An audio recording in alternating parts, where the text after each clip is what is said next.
Welcome back to the Hawks Eye podcast, live State of the Hawks, plus an extra guest tonight. We got Michael Thompson joining us tonight with myself and Mookie Alexander. And I know a lot of you have already seen my face today, as I was already live earlier today with Brandon Kane doing our Carolina Panthers preview. So if you guys haven't checked that out, that's already up on the YouTube page. Go over there, head over, give it a like, give some comments and feedback on it from your perspective of how that matchup's going to go. But today, on this show, it's kind of a different one for us. We're not really going to be looking much in that Panthers matchup. Instead, myself and Mookie and Mike are going to go through the NFC playoff matchups and the best path forward for our Seattle Seahawks, who we think are the toughest matchups, who we think are some of the better matchups, and then each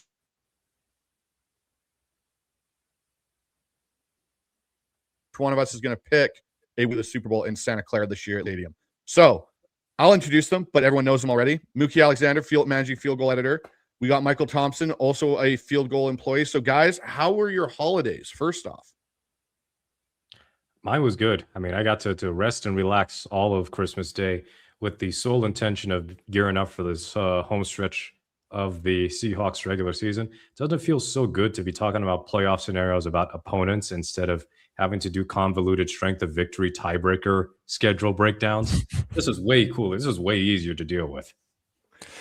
Yeah, no, Christmas was great. I have a almost 4-year-old and an almost 2-year-old. So that was like that first Christmas of like really doing Santa. So getting up at 5 and building a bike and all that stuff was quite the experience. And somehow figured out, I was talking with Mookie earlier, somehow figured out how to stay awake in time to watch, or long enough to watch some of that cool basketball at the end with Joker and Ant, Minnesota and Denver. But like, this is just awesome. I feel like it's been a decade or maybe since 2019 that we've had like this much hope and excitement of what's possible with the Seahawks, instead of, boy, I sure hope we can just scratch and find a way for someone to get us in the back door.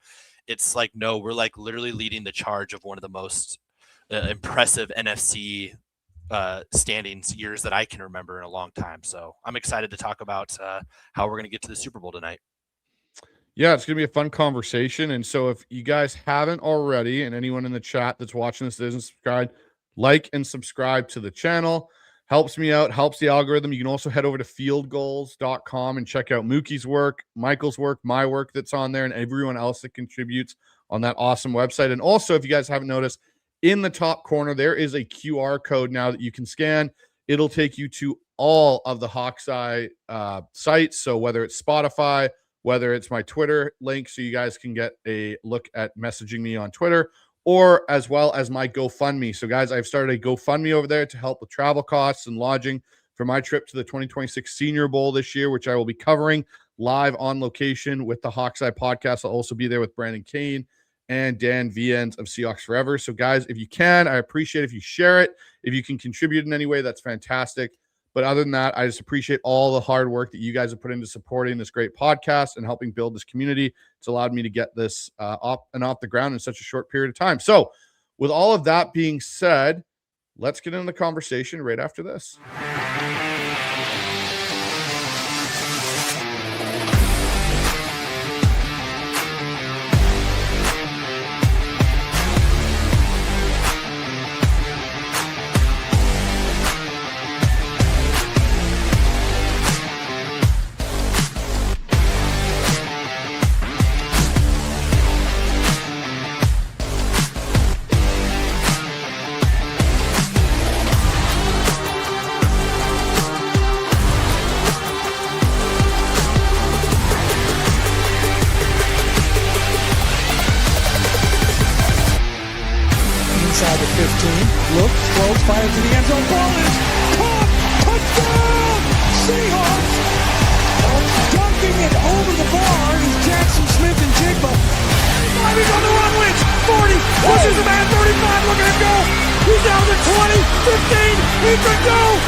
All right, gentlemen, and everyone that's in the chat, let's get into this conversation around what are the best matchups and best path forward for our Seattle Seahawks. So, guys, I'll ask you this right off the bat. Who are the Seahawks right now? Because as you guys alluded in the start of the show, it's a little bit of a different vibe around this team this year. We're talking about a team that's currently sitting as the #1 seed in the NFC.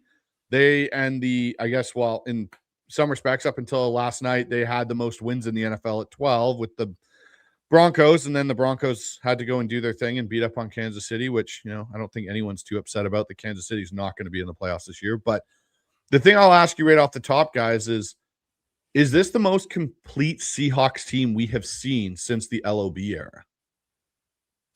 Yeah, no question. It's not even close. I think about the post Legion of Boom Seahawks team. So I'm going to go post, let's say 2017, because that's when effectively the LOB dissolved because Cam was forced into retirement and Sherman was let go. So it left ET, and then, unfortunately, Earl had his unceremonious ending in 2018, but he was the last man standing in 2018. So I don't really count that. So from 2018 until now, pretty flawed team in 2018. Their defense was okay. The offense was very good, but it was very sack prone. Special teams was a bit messy. We had Sebastian Janikowski as the Blair Walsh replacement, and Janikowski tried. I know. Seahawks legend Sebastian Janikowski. I don't think anybody's going to really remember that too deeply, other than the fact that he did get a game-winning field goal against Carolina that helped turn that season in Seattle's favor. But 2019, they were very close to getting the 1 seed, but they had a plus 7 point differential. I mean, they were just as close to missing the playoffs as they were to being the 1 seed. They had some great showings against some top teams and some really bad showings and outright losses against some lesser teams. And their defense was just bad. That was the year where they had to stay in base forever because they couldn't find a slot corner. And then 2020, we know defense was historically bad most of the year. And by the time it got better, Russ Cook also started fading. So that was kind of like an inevitable early exit. 2021 through 2024 has been some variation of the same thing, which is Seahawks offense inconsistent, defense not very good, special teams anywhere from very good to not so good. But 2025, you've got an above average offense. I know there have been some frustrations with this offense, but when they're probably going to break the franchise record for points scored, you could do a lot worse than what the offense has been this season. This defense is by far the best we have seen since the Legion of Boom. And I would even argue they might be better than a couple of the non-Super Bowl Legion of Boom defenses. So certainly better than the 2015 one, I think. And then special teams is historically great. I mean, by DVOA, this is looking like one of the best special teams units by DVOA in the 40 some odd years that's they've been tracking this. So they're so well balanced that they can compete with anybody. And the proof is in the pudding. They've lost to the Rams, yes, but they lost by 2 points. They beat them in the rematch. They've played the other consensus best team in the NFC, or if not the NFL, to basically a draw over 2 games. And then San Francisco has hung around all season. They lose by 4 points in week 1 in a game that I don't think is repeatable for a variety of reasons, roster reasons, play calling reasons, all that.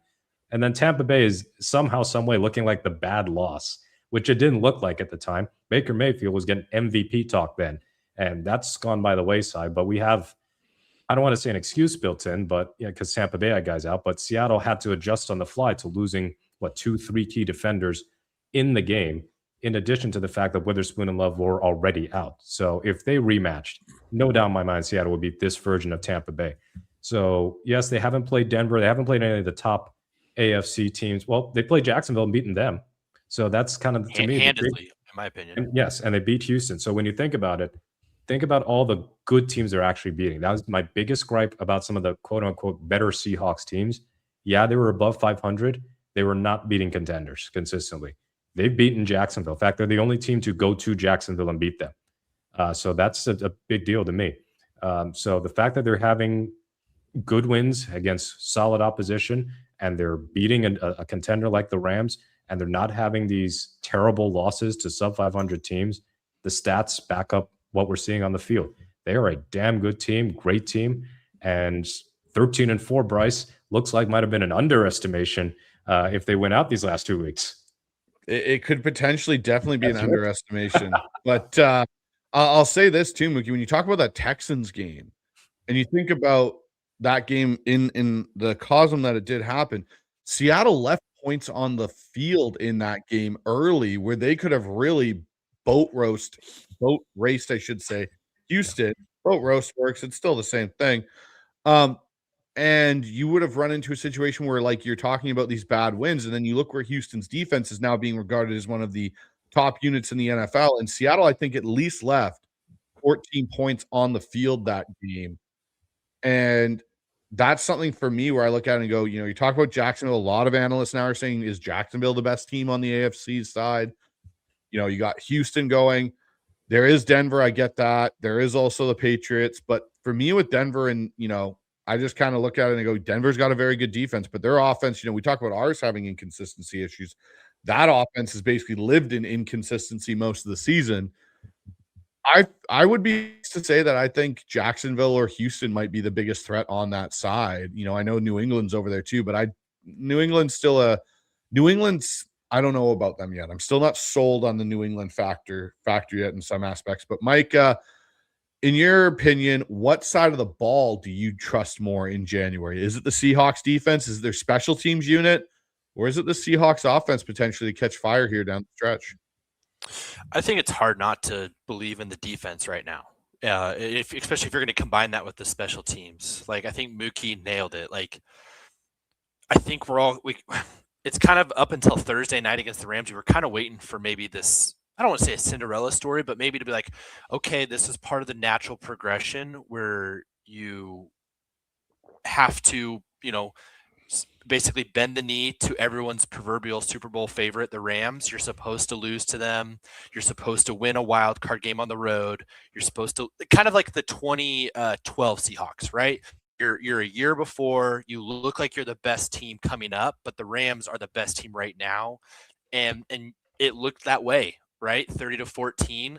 And then, yes, special teams gives you that jolt. And then what happens? The defense just absolutely puts the hammer down for about, half an hour of, the Rams trying to move the ball up and down the field until, overtime. But this defense, 18.6 points a game, right? Like, we're talking about how historical this offense is numbers wise, even though sometimes it doesn't always look that way. Like, the defense looks the part, in my opinion. Would I love an alpha pass rusher to kind of like be the final piece of this defense? Yes, I would. Do I think the Seahawks can win a Super Bowl with this defense without an alpha pass rusher because of the depth that they have? Absolutely. And I think a big part of that is just the field that we have this year, the type of quarterbacks that are going to be in the playoffs and the type of quarterbacks that are not going to be in the playoffs. I think this is the type of path. I joked about this with someone the other day. I think this is the type of path where you can see that early title that sometimes a dynasty will get. And I'm not trying to say the Seahawks is going to become a dynasty. Maybe I am. But like, I think this is the kind of the year where it's like, you look on your side of the field or the NFC side of the bracket, and you're like, man, murderer's row, but a lot of teams that have been there and done it that you've kind of held your own with, or you kind of look like you're better than. And then on the AFC side, it's almost like, well, man, let's be honest, guys. If you see anybody other than Josh Allen in the Super Bowl, I feel like I would give me Sam Darnold and give me this team and give me JSN and give me that defense with 2 weeks of rest in Santa Clara, a stadium that we're comfortable with.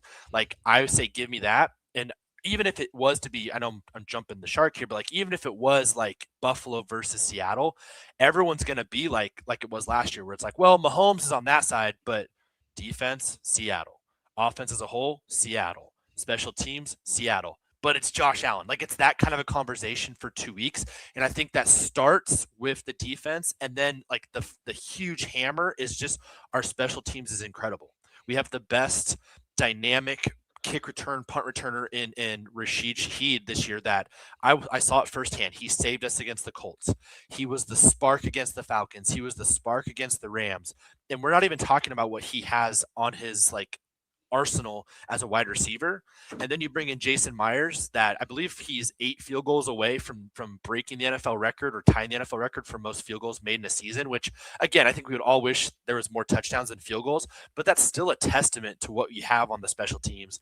We do a good job in returning. We do a good job in defending the returns. Like, I just think everything is there where this is a Super Bowl team right now, defensively and special teams wise. And I'm probably a little bit higher on the offense than most people are. So I'll put it this way to you guys, and I got one last question on this entering segment for us is, what is a bigger concern entering playoffs for you? The turnovers or the slow starts? Turnovers for me.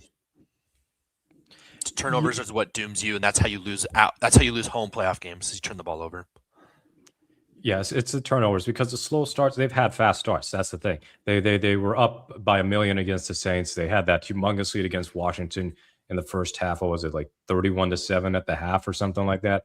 35-0 up against Arizona at one point in the second game. So, and even in the Houston game, they jumped out to a 14-0 lead in the first quarter. And it's only, as Bryce mentioned, the self-inflicted wounds, deciding Cooper Kupp as a quarterback, all those sorts of things. And of course, Jason Myers, one of the rare special teams gaffes is getting a kick blocked, the Jason Myers field goal attempt blocked. Otherwise, that could have been a huge first half as well for Seattle. So I'm not worried about the slow starts because I don't think that's just going to be there every week. The turnovers have been there all season. They have only had 3 games all year where they've had turnover-free football, and one was somehow the Colts game, and then I think 2 were on the road, the Jacksonville game, and might have been Tennessee.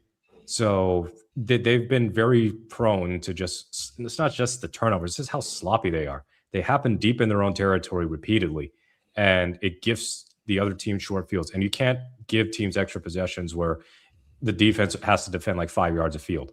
And even if it's not happening deep in their own territory, it's Sam Darnold getting picked off by Josh Wallace and he returns it to the 1 yard line. That's as good as saying is it's a turnover that ends up deep in your own territory. So those things can't keep happening. And it's not just on Sam because I know I believe he leads all quarterbacks in turnovers. But it's not just him because they have had lost fumbles at every position. At running back with Holani, albeit in garbage time, multiple receivers, so JSN and Kupp have lost fumbles, and then a tight end, Arroyo's on IR, but he's lost a fumble, and Barner's fumbled twice and been lucky to get away with recovering both. So the ball security on this team just has to be better come postseason time. It's possible. The Chiefs were negative turnover differential in 2022 when they won the Super Bowl, and I think they only turned it over one time in that playoff run. So it's possible to turn that light switch off, and I hope that's what the Seahawks can do. It's something for me when I look at the slow starts and turnovers, I almost put them hand in hand with each other because most of our games, and we've had a slow start, albeit this past week, versus the Rams, we turned the ball over. Like we got down the field, we scored, and then we turned the ball over. Now, the other thing I'll say about the slow starts, I think sometimes it's just Kubiak out thinking the situation, and we've talked about that ad nauseum and at length. But the turnovers are a big thing because in the playoffs, you can't turn over against good teams and not expect them to capitalize on it. And that's the concerning factor, especially if you're on the road. Say you go to a Philadelphia or a Chicago and the weather's crap and it's snowing and that, like, those are factors you don't want to have to give the ball away to a team that's used to being in those situations. Yeah, Mike? Yeah, I was going to say, I think it's obviously turnovers is the main thing, in my opinion, that scares me. But I would say almost even more so, and it kind of is hand in hand with the slow starts. It's the weird moments where it seems like either Mike or Kubiak's brain just like shuts off for like 2 minutes and it completely disrupts the flow. So we're in that Rams game. We have a great screenplay. It looks like holy cow.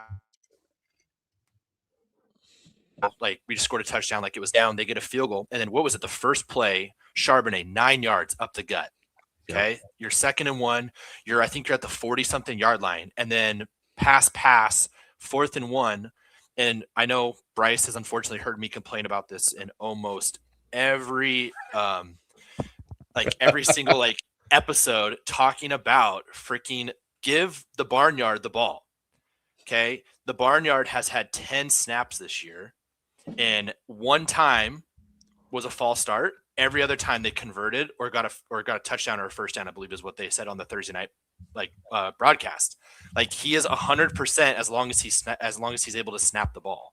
Like I don't understand the aversion to it. But the Niners game, weird trick plays, the Buccaneers game, the Milroe, and obviously Milroe's been put into a box and hey, we'll see you next year maybe. But there's still just weird moments where it'll be 2nd and 2 or 3rd and 1 at midfield. And it's you got 2 shots to do the Barnyard. Just do it, right? Control the clock. I just felt like that could have been a drive where you could have been up 14-3 and the entire dynamic of that entire football game completely changes. And sometimes I just feel like Kubiak and Mike kind of almost get in their own way, which is unfortunate, but also at the same time, they're so talented, they're so smart, they're so gifted at what they do. I shouldn't be me sitting in my couch shouldn't be sitting around being like, just do that. Like when I think everyone else agrees the same way, when I'm sure they've got reasons for it, but I almost feel like those like mental lapses, they've gotten less and less, but they still, when they show up, it just reminds me of like the classic Shanahan stuff, where I think Shanahan's one of the 2 or 3 best coaches in the NFL, but in the playoffs, when it matters most, they just always, his teams always happen to have a weird mental lapse or a quarter where they take they take the keys out of the ignition and they just shut down. So it's really funny you said, Mike. I don't know if you've seen the new episode on YouTube of The Sound with Mike, with the team and everything over the last couple of games. They do their little like 20-minute show. And there's a scene where Mike turns to Kubiak and goes, look, call your play, and then we'll call a timeout so you have an idea of what they're doing. You can see it pre-snap, like what their personnel and everything is, and then get to your play that you actually want. Just put out the formation that you're going to probably run it out of, or the personnel grouping. Let's see how they adjust so you can get a better idea. And I thought that was one moment where you see, again, this is where the difference, in my opinion, a little bit between Mike and Pete is.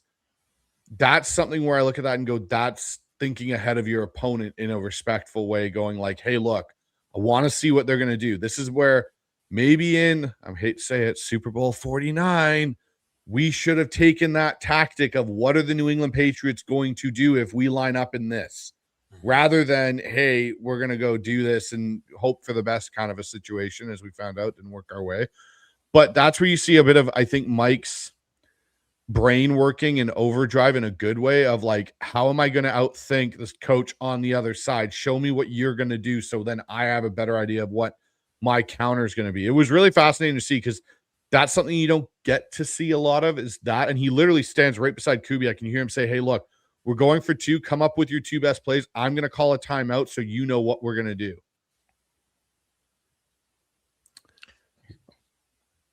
All right, guys.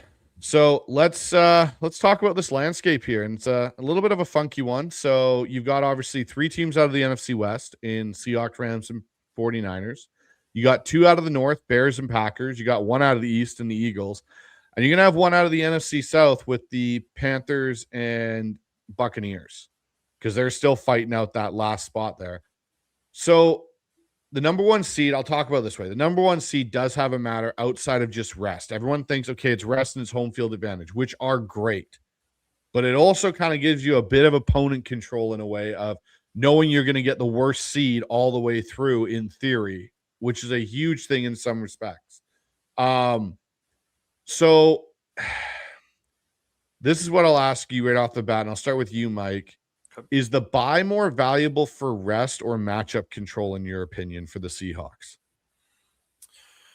I think as of right now, if you told me like, hey, Charles Cross wouldn't play in the wild card game, then I would say yes, getting the rest is more important than the matchup control. Just, I don't know about you guys. Like, I thought Josh Jones played well, but I still would just feel safer knowing that my franchise left tackle is there for, a playoff game.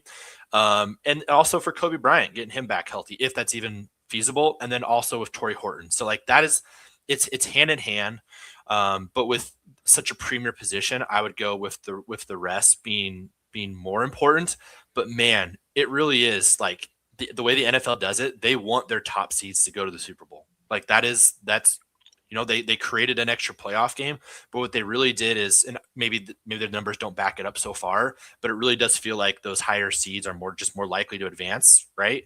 And I think we've seen that definitely over like the last 20 years, pretty much, minus the occasional Tom Brady year or the Rams when they were the 4 seed and stuff. But looking at this NFC, I think it is equally as important as getting your left tackle. So maybe I call it a wash or a push, I guess. But if there is a chance that I can avoid the tricky trio, is kind of what I would call it, and we'll talk about these teams, but of the Rams, the 49ers, and the Eagles for as long as possible, I personally think that is massive for the Seattle Seahawks. And you guys might disagree on your thoughts on and stuff, but for my money, I would much rather avoid those 3 guys, those 3 teams, and those 3 coaches for as long as possible. Mookie, how about you? I'm still of the mind that the rest is important and that I can trust McDonald's team to not immediately fall over itself after a bye week. And just from Seahawks history, 2005, 2013, 2014, one seed, Super Bowl, Super Bowl, Super Bowl. And that isn't to say they didn't have some struggles. 2005 against Washington, Sean gets hurt early. They were down, I think, early in that game. And then the second half, they were able to turn it up late and get the win to get to the NFC Championship game. 2013 against the Saints, they built up a nice lead, but the offense just shut down in the rain. And the game got a little uncomfortably close in the end, but still, you're at that level of the playoffs and the divisional round. You're not really expecting blowouts the way that you can, at least in this playoff format, probably expect some blowouts when it's a 7 versus a 2, for example.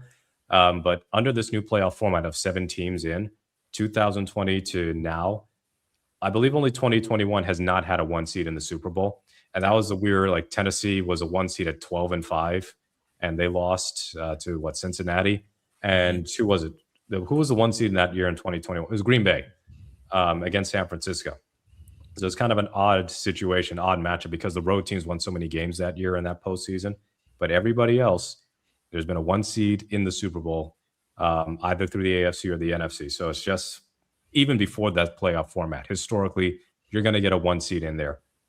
So the opponent control, I'm not too bothered about, but let's put it this way. If Seattle gets the 1 seed, they won't have to play, as things stand, Chicago or Philadelphia in the first or well, obviously not the first round. They wouldn't have to play them until the NFC Championship game if they get that far. And those could be tricky matchups for totally separate reasons. However, in the divisional round, absolutely that means you could end up playing the Rams or 49ers straight out of the gate, because either San Francisco and the Rams are going to take up a 5 or 6 seed spot. I think they'll both end up as like one will be a 5, one will be a 6. Seattle will be the 1 seed if they win these next 2 games. And if even one of them wins, chances are that's who Seattle gets next. So the flip side of that, of course, is if you don't get the 1 seed, and we could talk about that later, and I feel like still a much harder path. So yeah, I prefer the rest for mostly the reasons Michael stated, because of the injuries they're dealing with right now. Personally, I don't think Horton's coming back this year. McDonald is just refusing to say it outright. He's being into gamesmanship. I ascribe to Bryce's theory that he cracked something in his shin, and they're probably looking at off-season surgery. But Cross, Kobe, who else? I would probably just be those 2, and they're not even on injured reserve. Well, you theoretically could get 3 back, right, Mookie? Because you have 2 playoffs and 1 regular season activation still. So maybe Arroyo, maybe he makes it back. That would be the other guy, right? Yeah, that possibly. But the fact that Saubert is quickly taken tight end 2 snaps, maybe they're fine with not having the quote receiving tight end, and instead having a plus blocker at the tight end 2 spot, especially if Rashid Shaheed keeps on improving at the wide receiver position and gets more involved in the offensive side of the ball. But yeah, I mean, you got the guys that I mentioned, and even guys like George Holani. I think he's going to come off IR pretty soon, or would be on pace to do that. I'm just trying to remember who's on injured reserve right now who would be of importance. But yeah, Holani would probably be one of the bigger names, and he could still contribute in some ways, at least on special teams. So they've got options, they got opportunities there to still make a couple activations. So yeah, the rest is the big thing for me right now, just for the injuries. No, and that's fair. So I'm going to give you guys a bit of an interesting one here. So which offense in this playoff picture, excluding the Los Angeles Rams, actually do you think scares the Seattle defense? And when I say scare, I don't mean literal, but I mean more the figurative way of actually giving them fits and problems where they go, yeah, this isn't great, because they actually can cause us some issues schematically. Michael, you want to take that first? Yeah. Let Mike swing.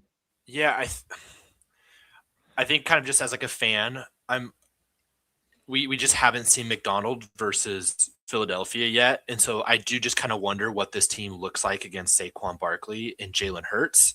I also think that the Eagles are just in this weird scenario where they lose 3 in a row against decent teams. And they looked horrific. And then all of a sudden they beat the Raiders in Washington, and now everyone's scared of Philadelphia again. And so I'm just kind of wondering, will the real Philadelphia please stand up, basically? So what I'm gonna roll with is I'm gonna go who I am most terrified of, other than Matthew Stafford and is Kyle Shanahan. It's the San Francisco 49ers for me.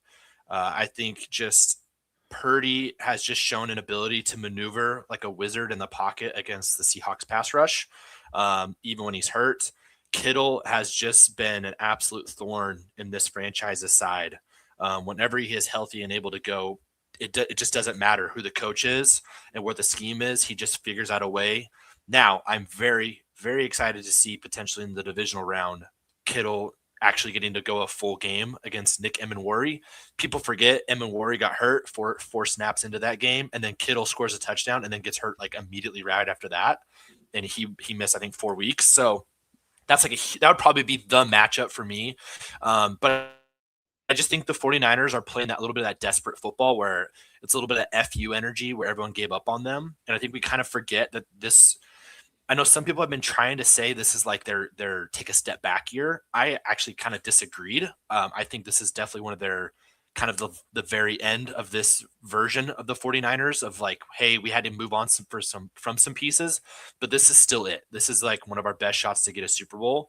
And sure as shit, they win against the Bears. They get a home Sunday night game, most likely on primetime against us for the 1 seed.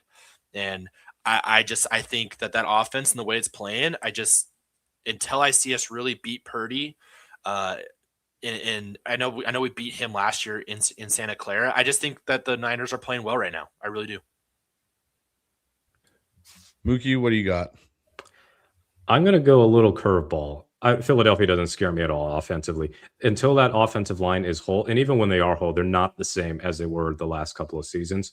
And we know that if Hurts won't throw in the middle of the field, are you really going to test Seattle on the boundaries repeatedly? You can only go at Josh Jobe so many times. And I think that Jobe can still generally win his matchups more often than not, as much as he struggled lately. There's something about the Chicago Bears offense right now that gives me pause about how they match up against Seattle. They were kind of a paper tiger through much of the season, but they have objectively been playing better lately. And it's a couple of things to me. One, their run game is basically as good as Ben Johnson probably wanted it to be. He's got DeAndre Swift looking like a viable running back again. Kyle Monangai is basically what Isaiah Pacheco has failed to be with Kansas City. I mean, they're from the same school, but that 7th round, runs angry all the time type of running back who's not afraid to take on contact, but actually moves forward and actually does other things. So the running game concerns me, if only because as great as Seattle's run defense is, I'm a little bit concerned about how often they're giving up these 6 and 8 yard runs that also put teams in favorable down and distance. And then Caleb Williams, what has impressed me the most this season, I don't think he's a top 5 quarterback suddenly or anything. His sack avoidance is way better this year than it was last year. Now, the offensive line is definitely better this year than it was last year, but Caleb is not taking the same like 17-yard sacks where he's holding on the ball for 11 seconds. And if one thing has been an issue for the Seahawks at times this year is for as many sacks as they've had, when there are more mobile quarterbacks who can scramble and move around a bit, the pass rushers aren't always finishing the play. I mean, Trevor Lawrence got sacked 7 times and it felt like he should have been sacked 11 or 12. There have definitely been some games where the Seahawks pass rush just hasn't been able to complete the play against mobile quarterbacks. And Caleb Williams can make plays on the run. He can make these weird arm angle throws and just fit passes in that only few others in the league can. So with the way this Bears offense is playing lately, I actually think that they could match up pretty well against Seattle. But they also need Odunze back, because without Odunze and Burden, like that's a very thin receiving group. But they've got the pieces, man. They got the pieces for a very bright offense, and the way that they rebuilt their offensive line ended up being much better than what Minnesota did with their offensive line. Minnesota spent through the nose in free agency. It didn't work. The Bears traded for Thuney and Jonah Jackson and then signed Drew Dalman in free agency, and that definitely worked.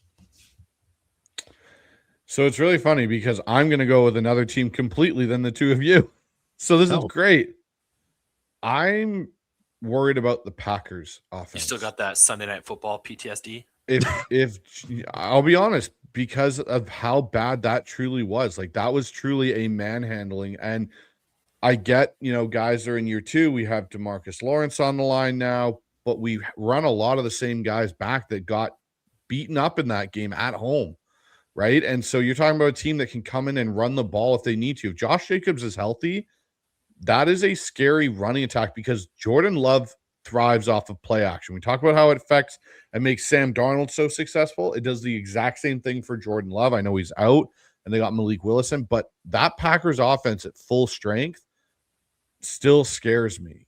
Christian Watson being back, Dobbs, Reed, Musgrave at tight end. Like there's, even Kraft when he was healthy. But overall, I'm just saying that group there, that's a group that beat up Mike McDonald's defense. And I know some people go, oh, the Packers, I'm not talking about the defense. I'm not talking about the team as a whole. I'm talking about an offense that could come in. And if I'm a Seahawks fan and I'm sitting there, I'm going like, that's not an offense I necessarily want to see full at health.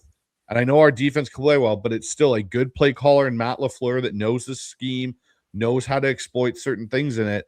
It'd be an interesting match. So I kind of find it interesting where we've all gone here because, the Bears, the Eagles, the Packers, like those are potential legit matchups for the Seahawks if they, get the 1 seed. Yeah, but you also notice that Michael brought up San Francisco briefly. What is the common theme with Chicago, San Francisco, and Green Bay? A lot of under center, some use of heavier personnel. Yep. So the exact sort of thing that we've seen with the Rams, who we excluded from this conversation. So that's still a legit, and also the use of play action, the use of the middle of the field for everybody except Philadelphia. And they may not have like these amazing wide receivers across the board. Green Bay really doesn't have a wide receiver one. And Chicago has got DJ Moore, and they've got Dunes is kind of a second receiver at this point. But they know how to, all those guys know how to get guys open. They have coaches who are masterful schematically at designing run games and designing easy throws for the quarterbacks. And while the Seahawks defense is great this year, they absolutely have been susceptible to some of the stuff that the Shanahans and the LaFleurs and the, who am I forgetting? And the Ben Johnsons would run over the years.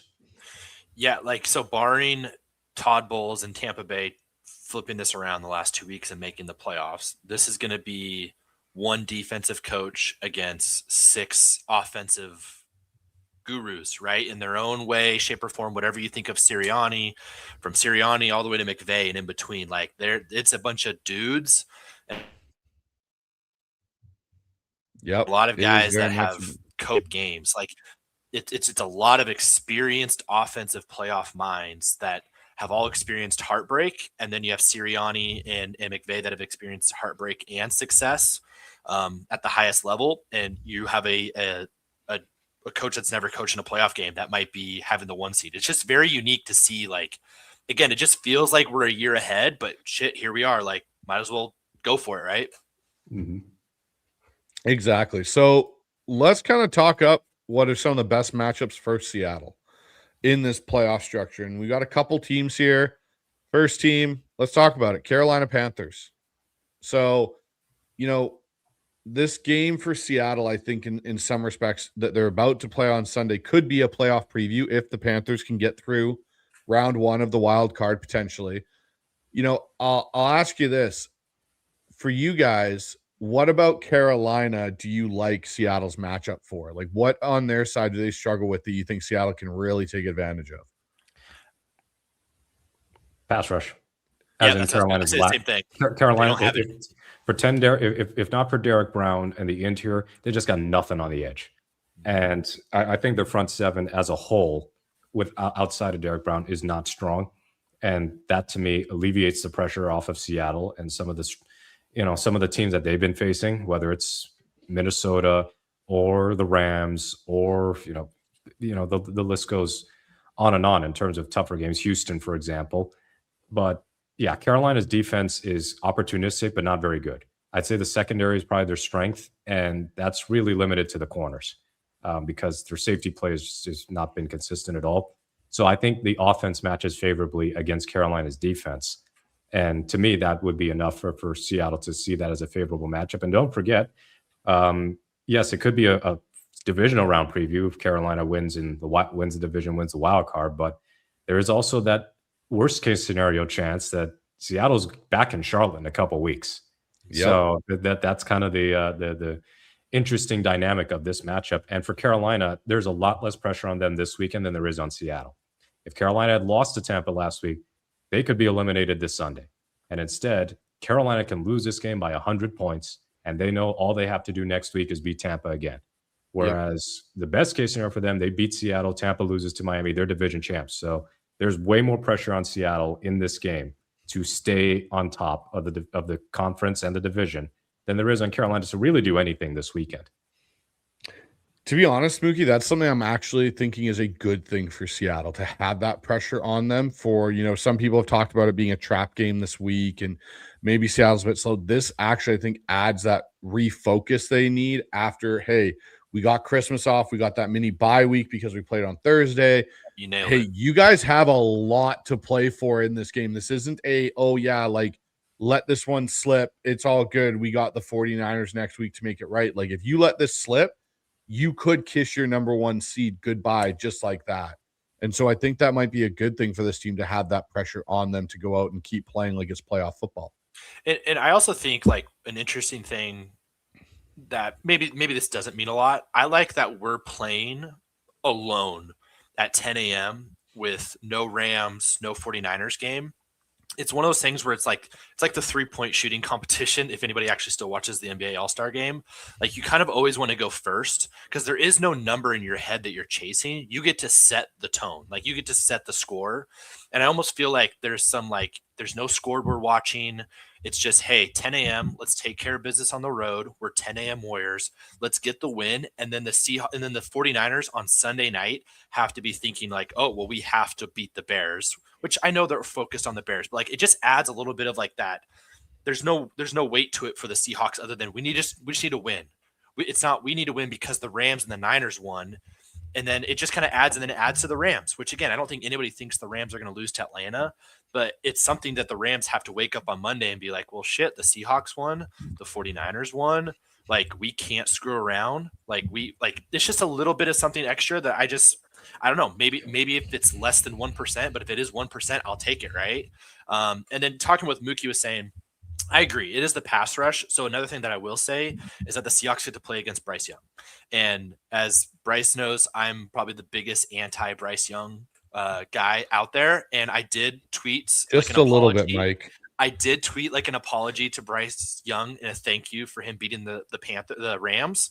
But I think, like, if you go watch Mark Schlereth, he did his weekly spot, I think, with Dave Wyman on 710, and like, he couldn't even like fake it, where he was just like, yeah, they won, but like, Bryce Young's a bad quarterback, basically, is what he was saying and stuff. And like, Stink, like, he kind of gives it to you straight. And I felt like he really did there, where it was just like, no, like, yeah, a lot of cool things went their way, but man, that guy makes some terrible throws. And I just think even now, I still think there's a lot of physical limitations to his game. And if you just don't let Dowdle, go off, and you do a good job of bracketing Tet McMillan, like, I just have a hard time seeing the Carolina Panthers get 5 first downs to score a touchdown, or 6. Like, like, they might get a big play here or there, like that happens, or a pass interference that gets them in field goal range. But like, I don't know about you guys, I just have a really hard time, whether it's Sunday or in the playoffs, if we had to go to Carolina, or if Carolina shocked the world and came to Seattle, like, I just have a hard time seeing them manufacture 3 touchdown drives without massive plays or massive blunders, like what we saw against Jacksonville, where our secondary was so beat up, or Tampa Bay, where they were able to, 3 plays touchdown. It's like, holy crap, we didn't even like get a chance to breathe on the defensive side. I just have a hard time seeing Carolina manufacture 24 points, if that makes sense. That's kind of where I'm at on that. Well, and that's the thing. The Panthers on average are scoring 19 points per game, right? That's kind of their average. The other thing I think that really makes this a good matchup for Seattle, and I'll talk about defensive side first for Seattle's defense. The Panthers are horrible when they're put in pure drop back mode. Like, when you can take away that run game and really force this onto, hey, Bryce Young, you don't have play action. You got to drop back and throw. They don't have really a lot of weapons outside of McMillan. Let's be honest, they don't. Like, I know people bring up Coker and stuff, but he's not really that viable. Like, he gets the odd deep ball. Okay, great. It's not like back in those days when they had Greg down the seam where you were like, damn, that's a really bad threat for a defense is Greg Olsen running down the pipe and you're going to throw it to him 15 yards and he could take it 60. And then I'll flip this over on the Seahawks offensive side. Like you guys have talked about the lack of a pass rush from the front seven of Carolina. They're one of the worst run defenses in the NFL. Like if you're talking about a situation for Seattle where it's like, hey, we can grind the ball out and give it to K9 and K9 goes off like he did versus the Rams, there's a chance K9 could do more in that situation or Charbonnet. And that's, you got a bottom tier run defense where you can control that game. So to your point, Mike, you can put that pressure on them where you say, hey, we're able to go down the field. We're able to get 3-4 scores ahead of you. And now we're putting you in pure drop back mode and take away that run game and everything. He's not that guy. He's just not that guy. Bryce is. Exactly. So, that's why I really like this matchup for Seattle. So yeah. I was going to say, do we insert that GIF right now? You're not that guy. I'm sorry, Bryce. All right. I'm sorry, little Bryce Young. Oh, it's okay. Yeah, see, the problem is when you ever say Bryce now, I think you're talking about me, Mike, and I'm like, I am not that. Come on now. All right. Matchup number 2 we've got here that's a favorable one for Seattle is another team that could win this NFC South, and that's the Buccaneers. Like, I'll set up this way. Either if we had to go to Tampa or Tampa Bay were to come to us, I do not have the fear or the concern like I did back at the beginning of the year, mainly because this offense and this team, it almost seems like in some respects the Bucs have quit on Todd Bowles, especially with his comments following that final game against the Falcons, where he came out and basically said, well, you can only do so much as a coach. You put the players in and they got to go and do it, basically putting all the blame on the players for failing in that game. I still think Baker's a very, very good quarterback at the NFL. I also think he's beat up. He's taken a lot of hits this year just because that offensive line's had so many issues. But, right now that Bucs defense, they're allowing 23, 22 points a game on average. They do have a strong interior front still with Vita Vea. Like he is still a all-pro level player. But that secondary is so beat up and so vulnerable to play action, which we saw when we played them. I think this game would be of a much different tune, especially with Mike McDonald having, I think, still some sour grapes about that loss to the Buccaneers earlier this year that he put on himself in a lot of ways. Yeah, this version of Tampa looks like this is the end of the Bulls era, and it's a very forgettable one. I mean, even their playoff appearances with Baker, they had to rally from 4-7 to win out and make the postseason in one instance, or go from like 4-7 to 9-8. The other one, they were somewhere like 3-6 or 4-6 and had to make another late season surge. So now we're having the reverse, where they're starting strongly but fading bad. And this version of Tampa really could lose to a Quinn Ewers Dolphins team. I mean, they started out 6-2, and then after the bye week, their one win is against Arizona by 3 points at home. And I don't even remember what the score was, like 20-17, something like that. That offense is busted, and it's way too talented to me to be this busted. And I do think Mayfield is playing through that injury suffered in the Rams game. I think it's affecting his accuracy. His decision making has not been great. It's looking a lot like his last year in Cleveland, and that immediately gives Tampa Bay a decision as far as the last year of his contract. But that's for them to decide, not us. And then their defense, if it's not Via and a couple other guys, subpar linebacker play from guys like that. Servassier Dennis dude is food in coverage. Levante David is a criminally underrated player, but I don't think nobody can argue he's in his prime. And that secondary is just very disappointing. And Winfield's the only one you can really mention in that group, Mookie, where you're like, yeah, he's a good player. That's about it right now. Yeah, and even in that game against Tampa, with Vita Vea and Gaines and all those dudes, like Tampa Bay was struggling to deal with Seattle's running game. And the only reason why Seattle didn't have more success is because they didn't run a lot of plays. They didn't have to. They put up 35 points with running like 40-something plays. So I have every reason to believe they could do it again. And that Falcons game was damning because Kirk Cousins against pretty much everybody else in these days does not look like a viable starting quarterback anymore. He plays Tampa Bay, and Kyle Pitts turns into the best tight end in the league. They've got like David Sills getting wide open. So like there are too many coverage busts and everything. And their pass rush on the edges, they still don't have a great pass rusher. Like Diaby's okay, but they just too many okay guys on Tampa. And they're just mediocre. I mean, Carolina's mediocre, but at least they're on the ascent. They're on the rise. Tampa Bay's mediocre, but they've just been staying that way for a few years now. And yes, we have to also mention they missed the hell out of Liam Cohen. Seeing how Liam Cohen is doing in Jacksonville, I said it at the time. They should have just fired Bowles after the Washington playoff loss and just promoted Cohen. And instead, they lose Canales, they lose Cohen's. Like, okay, fine. Canales goes, he goes. Bowles had a good year. They won a playoff game. Last year, I would have just said, Bowles, this team's capped out with you. We're going to promote Liam Cohen. You just led one of the best offenses that the Bucs have ever had. And now they're kind of in turmoil. So if they sneak into the playoffs, I think Seattle doesn't have to deal with them anyway. But if they somehow make it to Seattle, Seattle wins. It's really funny you bring that up, Mookie, because I can't remember who it was. Someone put out like a reel or something talking about two franchises that are regretting not moving on from their head coaches, one being Baltimore, and the Baltimore fans now being so upset that Mike McDonald was let out of the building to go to Seattle. And the other one is Tampa Bay going like, you had Liam Cohen in that building and you let him out, and now you're stuck with this Todd Bowles dilemma. Because here's the thing I'll say, if you're the Buccaneers and you do go in that direction that you're saying about, moving on from Todd Bowles, who do you pivot to? There isn't a good offensive mind out there. There isn't, you can go the defensive route, but that's kind of what you already got. And it's like, do you stick it out and wait for the next cycle, or do you like go and call Jacksonville and be like, hey, Grant Udinski, we'll make you our head coach now and go that route? Like, because that's the hot name everyone's talking about is either Grant Udinski or, to be honest, if I'm Tampa and I was going to move off of, Todd Bowles, I know the one guy I would be throwing money at, and it sounds crazy, I'd be throwing it at Joe Brady to come from Buffalo down to Tampa. That would be interesting. Is it just to kind of bring the best out of Baker again? Because he can certainly coordinate a run game. I mean, that's been the biggest thing for Buffalo is that they got a run game now, and Cook is playing at an elite level. That's what I would be doing. I would bring Joe Brady in because I think he could help Baker, take some pressure off of Baker with a effective run game, and let Baker live off of play action, which Baker does quite well. And I'm sure Mike can attest that. So Mike, give us your thoughts on the matchup with the Buccaneers.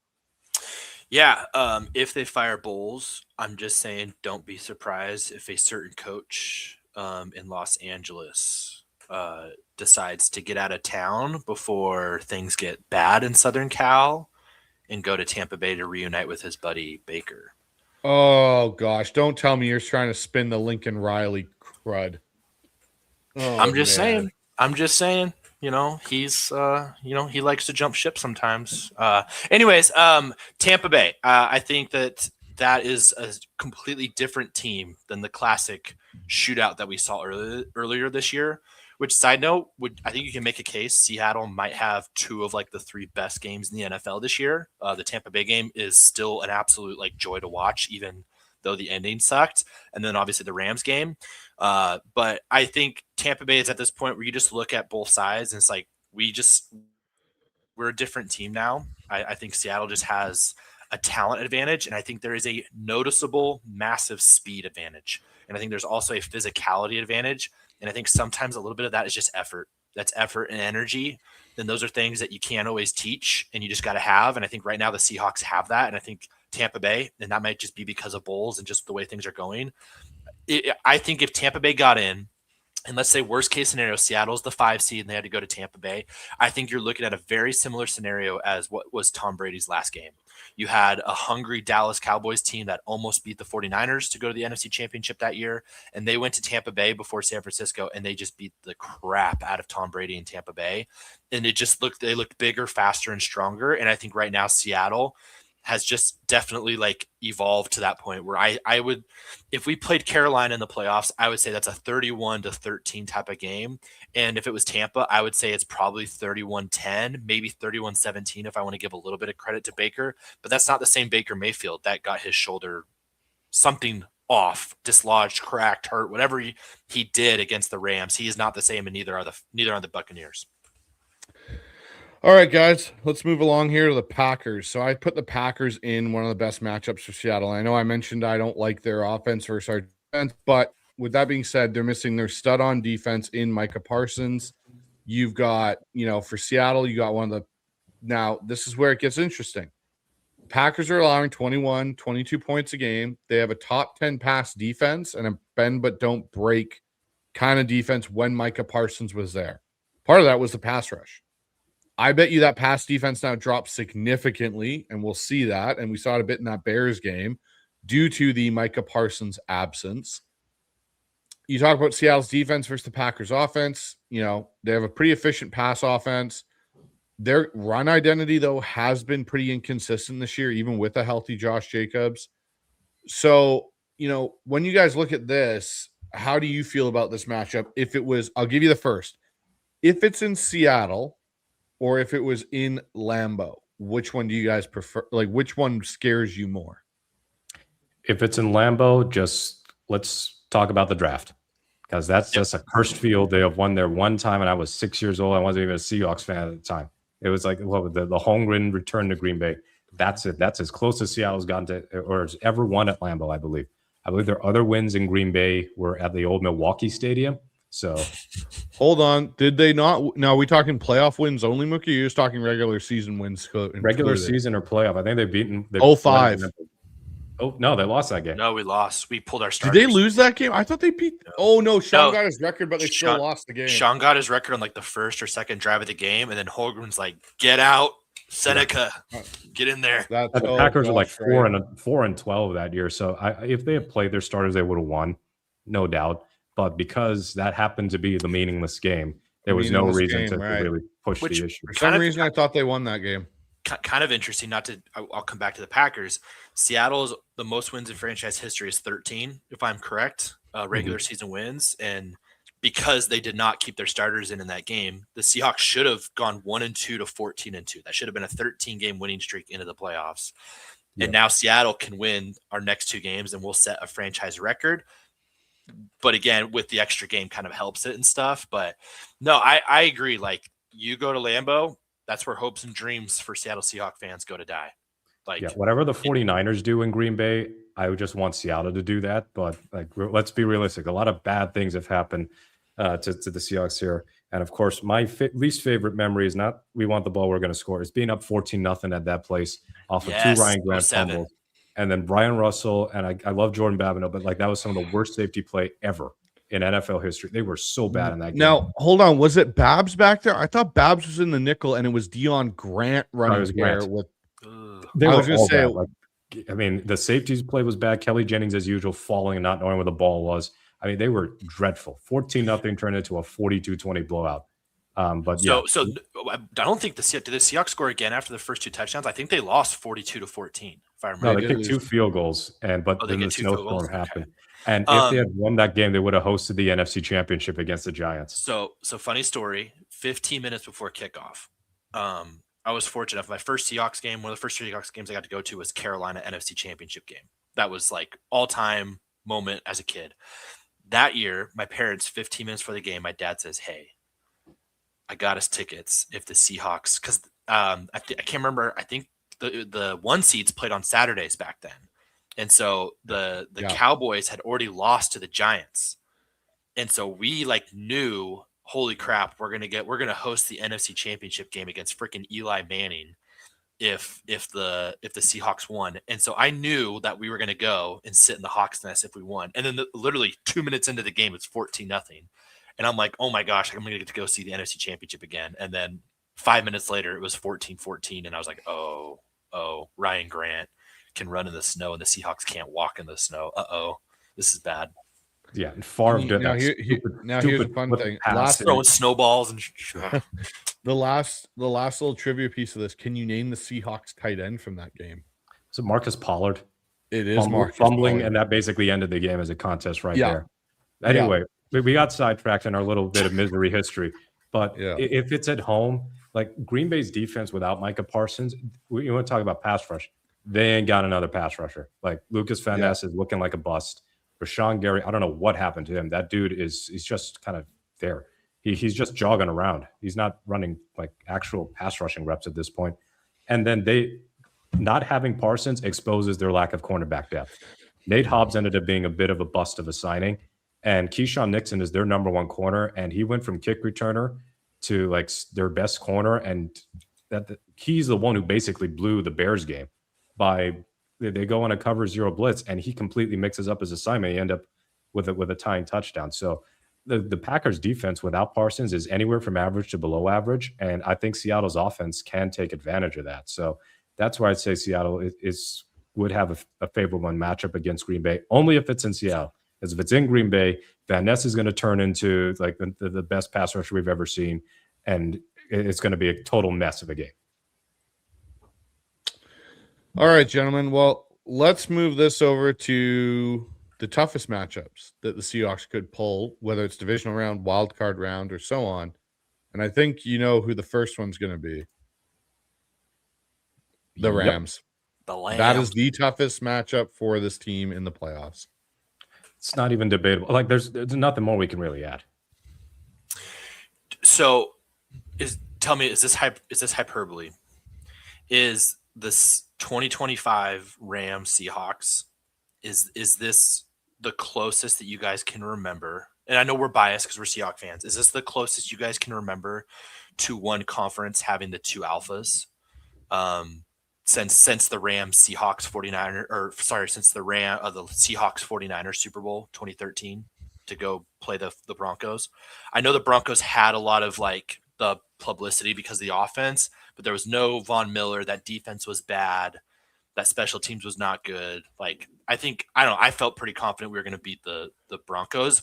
I was mortified of Colin Kaepernick and Frank Gore and Jim Harbaugh. Like if Kaepernick doesn't throw 3 interceptions in the fourth quarter of that game, the Seahawks might not have ever won a Super Bowl type of a deal. I don't know. How do you guys think I'm trying to remember another NFC or AFC duo that was so powerful. Since that, I don't think there's been one, because the one I think to before the Seahawks and the 49ers is the Colts and Patriots, the Manning and the Brady era. Like this is the first time I think we've seen this in a while. Like you could say the Bills and the Chiefs for the last few years with Allen and Mahomes, but I've never looked at them where I went, yeah, these two are the end all be all two best teams in football kind of a thing, because I look at like one of the years the Chiefs played the Buccaneers in the Super Bowl. I thought the Bucs were a really good football team. And I was like, or if Green Bay had even made it through, like that Green Bay team was pretty good that year. Like it'd probably have to be that 2013 Super Bowl run there against the 49ers where the two best teams were in that conference. Yes, I know the Broncos put up a whole bunch of points on offense that year, but two best teams were the 49ers and Seahawks in 2013. And don't forget, Arizona missed the playoffs that year at 10-6. And they gave Russell Wilson, the Russell Wilson Seahawks, their first ever home loss, albeit under dubious circumstances because Doug Baldwin apparently did not have the laws of physics ceased to apply on that interception that Wilson threw in that game. And there you go. Islam comes in with, comes in with 2013 NFC West was one of the toughest divisions I've ever seen. Yeah, because it's a two-parter. Because it's you have to almost have the epic conference championship game where they just kind of not wipe the floor, but they move to that game, and then whoever wins that has to then go and kind of handedly win the Super Bowl, right? That's kind of what you're looking at, and that's what Seattle did. I just can't remember even in those Chiefs. Bills years, I feel like whenever they did see each other in the conference championship, the team actually, I think the Chiefs lost both times they beat them to go to the Super Bowl, if I'm correct. Because I think that was the Buccaneers, and then last year was the Eagles and stuff. And so I don't know. I'm just trying to remember, and I don't think I can. And it just, with all due respect to Shanahan and the Philadelphia Eagles, and even what the Bears and Packers are doing this year, like it just, and I think everyone kind of knows it too. This is like Georgia and Alabama in the SEC back in the BCS era, where it was like, hey, Notre Dame or little whoever is out there, like, hey, we'll be with you shortly. We're about to have mom and dad are about to have a go at it, and then we'll come and take care of you afterwards. And that's just, again, maybe I'm wrong, but I've been writing about it all year, and I keep saying it. Whoever wins the NFC West is going to win the Super Bowl. That is my true belief. And I did not foresee the 49ers hanging around this whole time, but they're like that crazy uncle in the side that you kind of keep side eyeing. They're not going away, and they're just kind of hanging in there. And maybe it is a trilogy or a 3-part of just the 3 badasses right now. But for right now, it still just feels to me like the Rams are the alpha, and we're the ones that have a little bit less publicity, but might be the better team. All right. So speaking of the NFC West, I think our number 2 toughest matchup is The 49ers. Well, yeah, because their offense is getting better, is getting healthier. And look at what they did to the Colts, and Pearsall didn't play. Yeah. And I don't know. I mean, Shanahan is like really interesting with the injuries updates when it comes to certain players, but they're not going to get Ayuk back seemingly ever again. But they can thrive just How fine. can they? They can't catch him, Mookie. He goes 90 past the stadium and they never see him. Yeah, we're seeing Ayuk in the open field. But when it comes to San Francisco's offense, when they're clicking, then they can hang with anybody. Really, it's the run game that's been the surprise disappointment. Last week was like the first time that McCaffrey had to run over 20 yards, and his yards per carry has been pedestrian. But their passing game, when you get good Brock, then that's an almost impossible offense to stop. But if you get bad Brock, which he can show up at any given moment, then that's when they become vulnerable. But yeah, San Francisco, it's a credit to Shanahan. The coach of the year race is so wide open. And I think Kyle Shanahan should be up there because of what he's done this year with a very injured unit. And I know people want to go, look at the schedule. Well, you know what? They're playing the same schedule as the Seahawks, except for 3 teams. They got to play Cleveland and who was it? Yeah, Cleveland, Indianapolis. No, not Indianapolis. I can't remember the other 2 teams. Cleveland, Chicago, and I forgot the third team. And the Seahawks got to play the Commanders, the Steelers, and Minnesota. I think the Giants for the 49ers played. So they're playing mostly the same schedule except 3 teams. And the trade-off is Chicago was a last-place team last year. They're first place this year. So Cleveland and the Giants are terrible. Seattle got to play Washington. They're a terrible team. They got to play Pittsburgh. They're a mediocre team. Minnesota at least ended up, they have a chance to be above 500. It's not that big a difference. So, yeah, the Niners do scare me a little bit still. Offensively, defensively, they still don't have much of a pass rush. Their secondary is young, inexperienced, not great. But Saleh is still a heck of a coach. And they haven't dropped to embarrassing levels, even with all the injuries. Yeah, the thing for me when I look at this, with this 49er team is, to your point, Mookie, like Kyle Shanahan's done a fantastic job. This is more of an offensive-based version of the 49ers where they're the driving force because it's been defense for a lot of the success.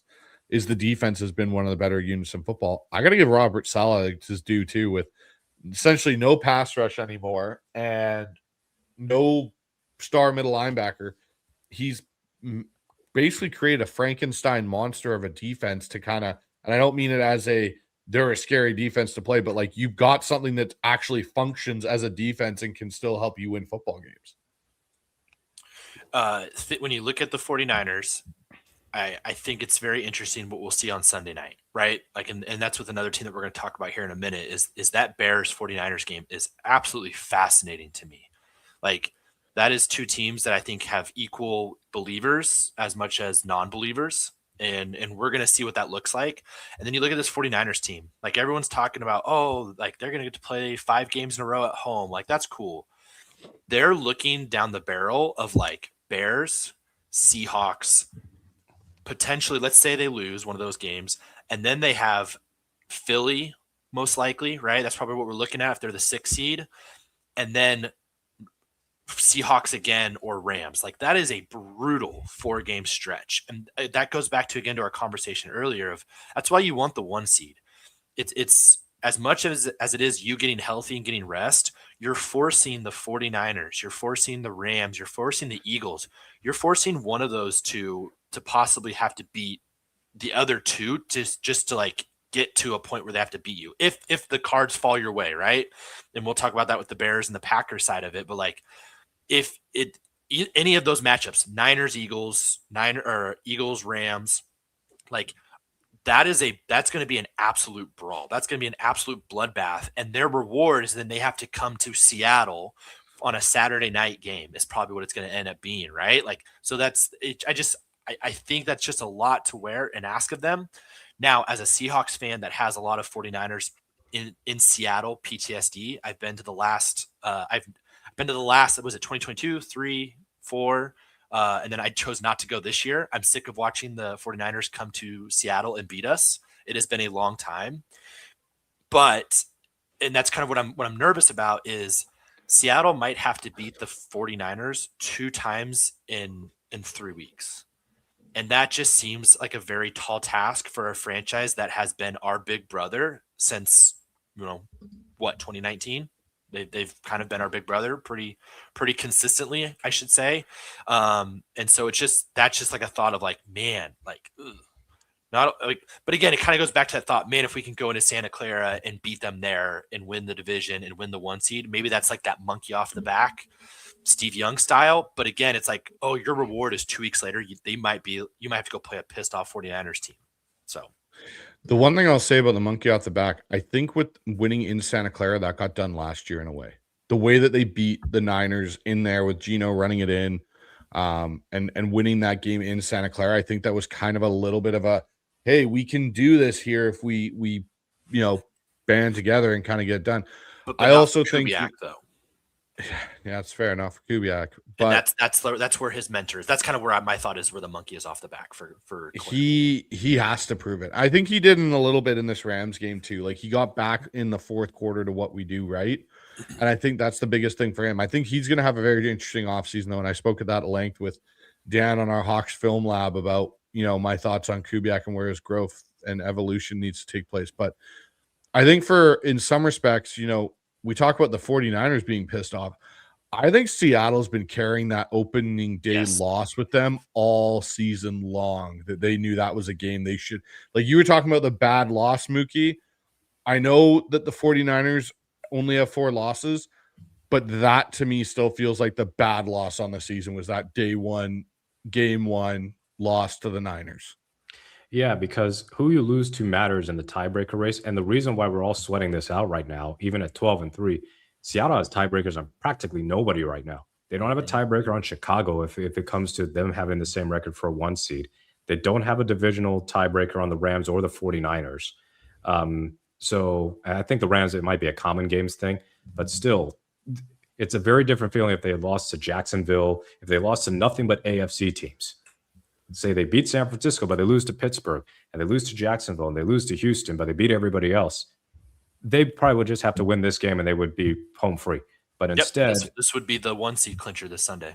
Yes, instead, everything is sweating. You have to sweat it out because of all the way back to week 1, as you said. And it's more of how they lost the game.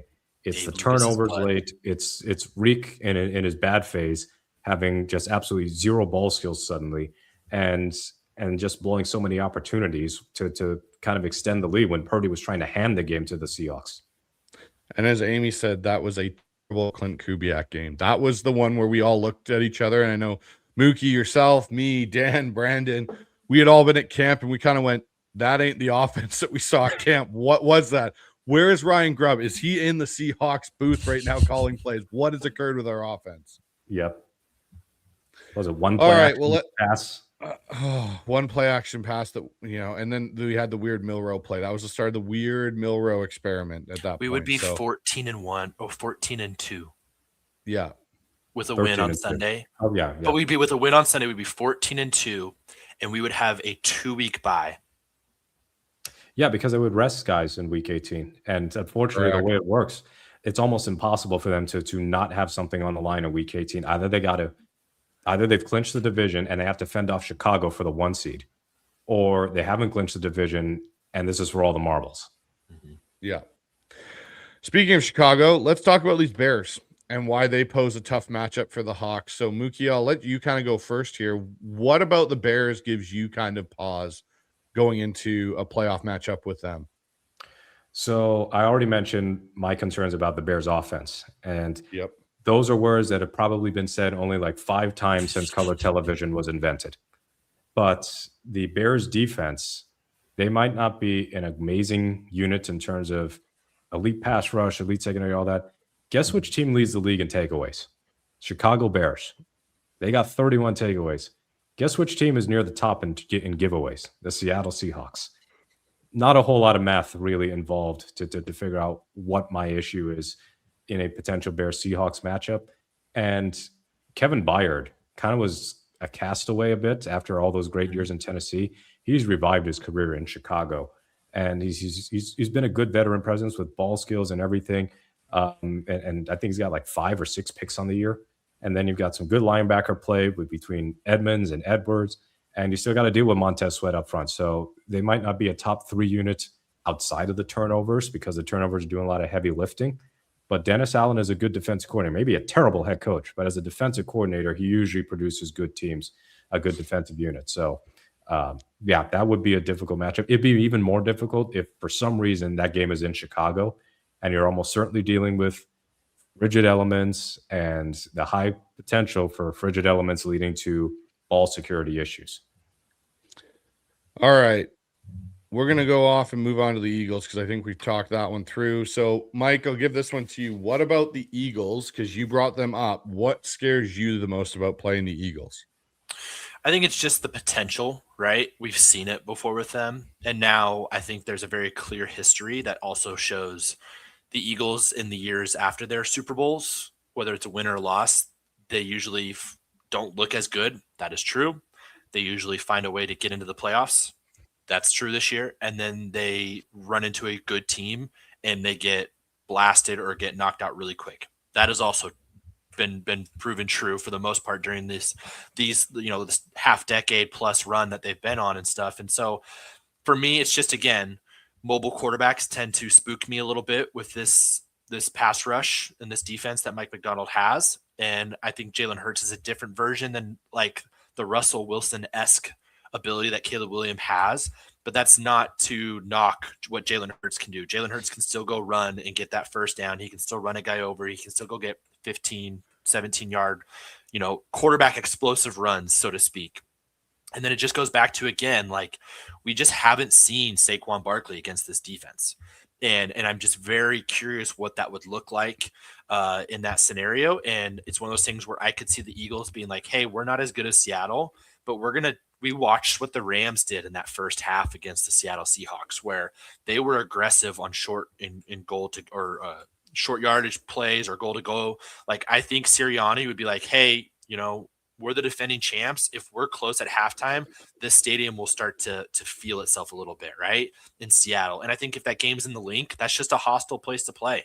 And that's just a lot to ask Sam Darnold to probably have to win a wild card game on the road and then to have to go to Philadelphia the next week or in the NFC Championship game. Like that's a real place to play a playoff game. Like there's about 5 or 6 of those stadiums here in the NFL. Seattle has one of them. Lincoln Financial Field is also one of those places. And then I just think that defense is playing really, really well right now since they traded for Phillips. And they're doing this without Jalen Carter even really being that good. Side note, absolutely ridiculous that he got into the Pro Bowl over Byron Murphy. Back to what we're talking about here. That is a game that I could see Seattle's down 6-14 in the fourth quarter, and it's like, oh my gosh, we've barely had the ball in Philadelphia. Like that crowd's roaring, like they can feel it. Again, I think Seattle's a better team, but it's just one of those scenarios where I can see that being difficult. Sorry, Mike, I'm not laughing at you. I'm laughing at what Mookie just wrote in the group chat because it's a fantastic thing that Mookie put in. Very well done, Mookie. I think there's 2 things for me that stand out with the Eagles. I think it's the physical receiver in A.J. Brown that I would, he's a bit of a different beast than what we've had to play. Not to say that Puka's not physical, but he's not A.J. Brown physical. And I think that could pose a challenge for Seattle's slightly underweight class secondary in a lot of ways. We're talking about, Reek and Devin. They're not exactly big and imposing guys. Like, yes, Reek's tall, but he's also built like Jack and Beanstalk, basically, right? He's tall and lanky. Yeah. The other one is the RPO stress. We haven't seen a lot of that versus teams this year where you have a legitimate running threat in Jalen Hurts that can pull it and make things happen. So again, I think, and then when you look at the Bears, Caleb Williams extending the play and having that extra play run, an extra 5 seconds on top of the 3.5 that most NFL plays are, can stress a defense out for an entire game. And they've got some good playmakers, right? They've got Loveland, they've got Adunze, they've got DJ Moore, they've got some good weapons. And Swift's no slouch of a running back either. Ben Johnson's found a way to use him. So both of those matchups are interesting ones to me where I'm kind of like the unknown of not having played either one is an interesting situation. So it's something that we'll definitely be looking at. But guys, we're going to play a little quick game here, and we're calling it Seattle's Universal January Formula. So give me your 3 things, Seattle, like your 3 non-negotiables that Seattle will have to do well if they're going to have a successful January here coming up? Good drop back passing game. I don't need it to be amazing or anything, but just functional. There are going to be situations where you can't play action spam your way to victory. So that's big thing for me. Good drop back passing game, and with the addition of outside of Jackson Smith and Jigba, because you don't think playoff teams are going to be hell bent on trying to stop JSN.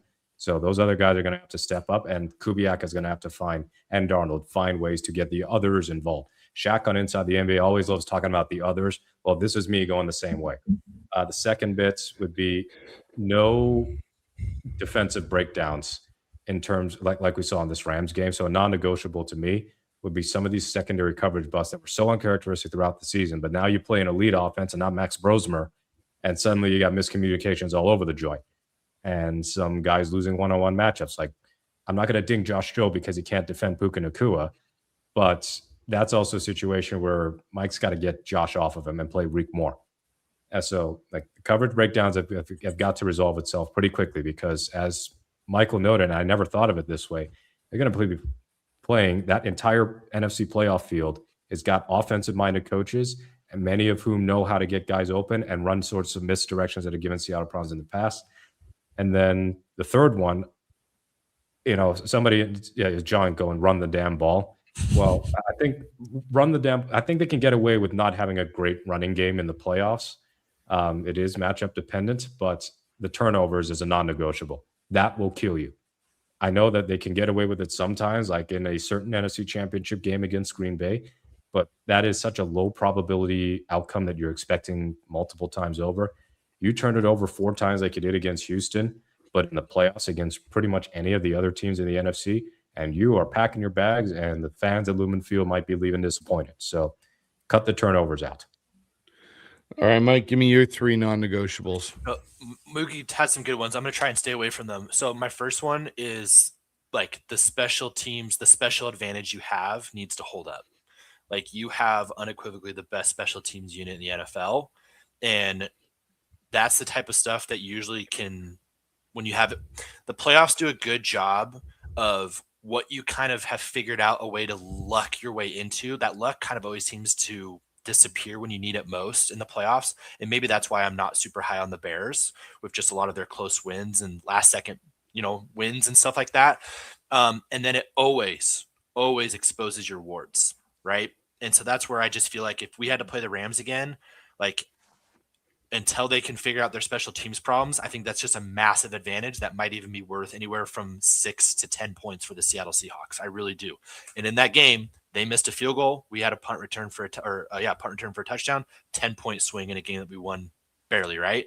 So the special teams advantage, Myers, Shaheed, doing the little things that have given us good field advantage, whether on offense or defense. You do those things, that's going to lead to those field goals that will add up, or that touchdown that will break someone's back, type of a thing. The next thing is just the coaches just basically staying in front of themselves. Don't need to overthink it. Don't need to have the brain farts, the Shanahan moments, the Kubiak, like, stay away from your mentor. McDonald, like, believe in this team, believe in the barnyard, please. Mike McDonald, believe in the barnyard. Ball control, doing the little things to just keep the possession a little bit, and just letting, because I don't even have like a key for the defense. I'm just that much of a devout believer in the defense that as long as we don't put them at a disadvantage, we'll be fine. And then the last one is, you don't have to be like 08 Kurt Warner and Larry Fitzgerald, but Sam Darnold and JSN, when it matters most, when it matters most in that divisional, in that conference championship, and in that Super Bowl, there is going to be probably 2 to 3 drives in the playoffs where you have to go down and get a touchdown to either break their back or to steal the victory from the jaws of defeat. And that is where JSN has to be the best receiver on planet Earth, that he has been for pretty much the entire year, along with Puka Nacua. And that's where Sam Darnold has to create his own narrative, right? And that's Jalen Hurts in a way created his own narrative last year, and the playoffs definitely allowed him to do that. And for these quarterbacks, that's where your money is made. And it'd be great if Cooper Kupp steps up and gives us something. It'd be great if we can run the football. It'd be great if the tight ends can deliver and we get a trick play here and there. But there will be probably 3 drives in this playoff run where you're going to need to hit JSN 3 times on the drive, and he's probably going to need to get about 50 of those 75 yards.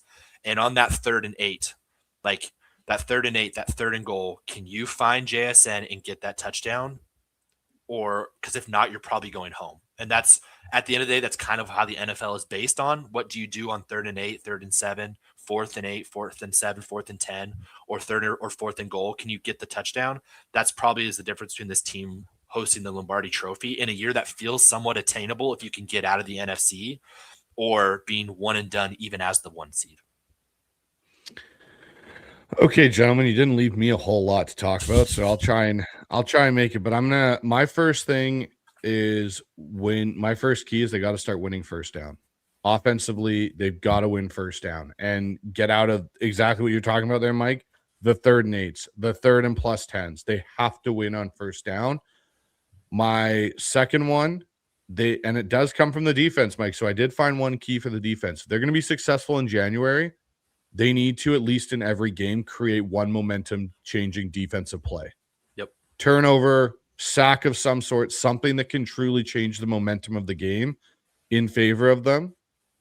And my third and final one is have a consistently productive offense. And what I mean by that is don't go through the lull periods where it's 2 quarters of stagnant 3 and outs. We're off our script. We're not functioning properly. Like, you need to look at it and go, okay, look, if our running game's having issues, find other ways to reproduce a running game in the aggregate, whether that's flat passes to K9 or swings or whatever it is, or getting a bit of a screen game going. You cannot settle for these, yeah, cool, we're going to pound it in there for 2 plays in a row and lose 2 yards, and now we're 3rd and 12. And that goes right back to my first key on winning first down. Like, you need to have both of those 2 things in sync. That's kind of how I look at it for Seattle with their non-negotiables. Like, those, if they do all the stuff we're talking about, Seattle's going to have a very successful playoff run. But I think 1 or 2 of each of our things could be their undermining issue that could cause them to get bounced earlier than expected. Looking at the playoffs really quick, and when the Seattle won their Super Bowl, they only had 1 turnover in 3 games, and they forced 8 turnovers. Like, I just think that what you hit there is just turnovers, man. And unfortunately, that's been our wart this year. And so that's what I'm just a little bit nervous of that wart being the one that comes out and bites us. So I'll ask you guys this. Last one before we get to the 12s who have been waiting and hanging out in the chat all show so far. I'm going to make this really easy. Instead of paths to a Super Bowl, give me your guys' ideal round 1 matchup. Who do you want to play? And Mike, I'll start with you first. I think I want to play the Green Bay Packers in Seattle in the divisional round.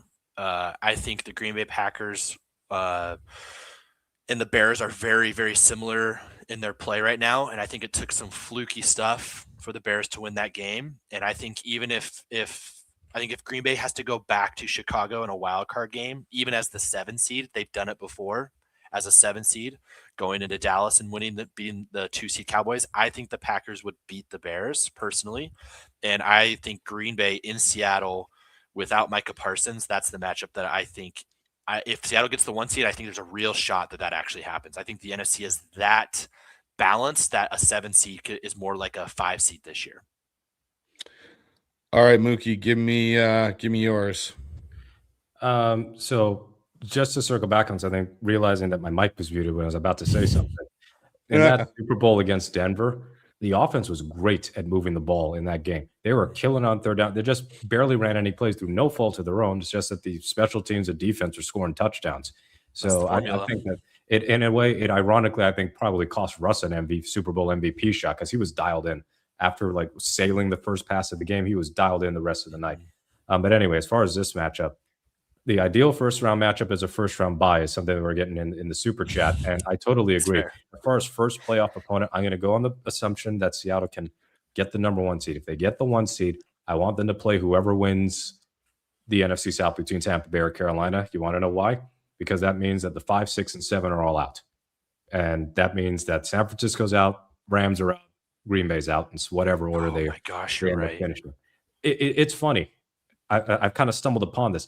I have less fear in the aggregate of 2 through 4 meaning other division winners, than I do of the 3 wild card teams that were assumed, because Green Bay would need a bit of a miracle to win the division. So let's just assume that they are stuck in wild card.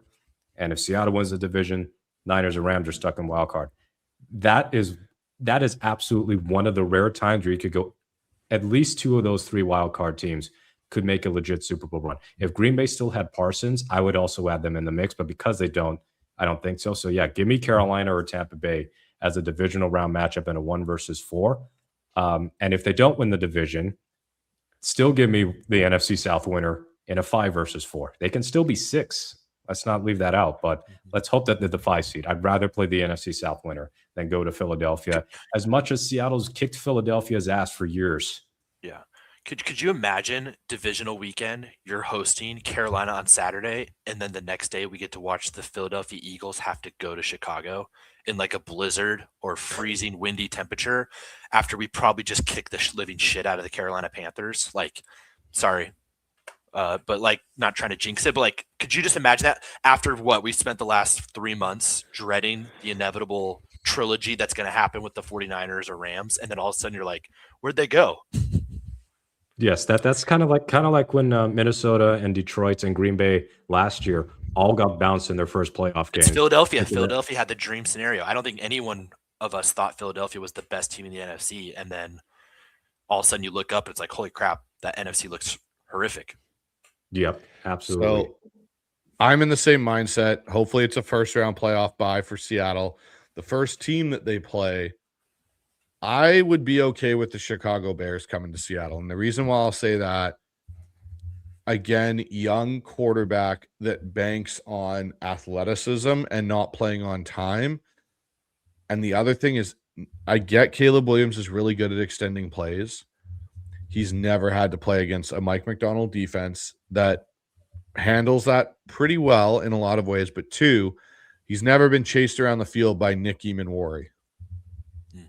And Nick's just different that way. When you're talking about the guy that can chase down Jalen Milroe, he's probably going to chase down Caleb Williams a few times. And to be honest, you're going to have Byron Murphy. You're going to have some healthy players that you maybe haven't. And on the flip side, yes, I know the Bears defense creates turnovers, but if Seattle can run the ball and stay consistent and get into their play action stuff, they're going to be okay and staying ahead of the chain. So I would definitely be okay with the Bears coming into Seattle. Also, because of that trip distance for them.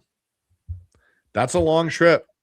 That is a long trip across country for a playoff game for a coach. Like, you talk about, for a point, Mike, you mentioned, it's all, guys that have offensive minds, but if it's Ben Johnson versus Mike McDonald, it's 2 guys that have never been head coaches in playoff games going off against each other to start with.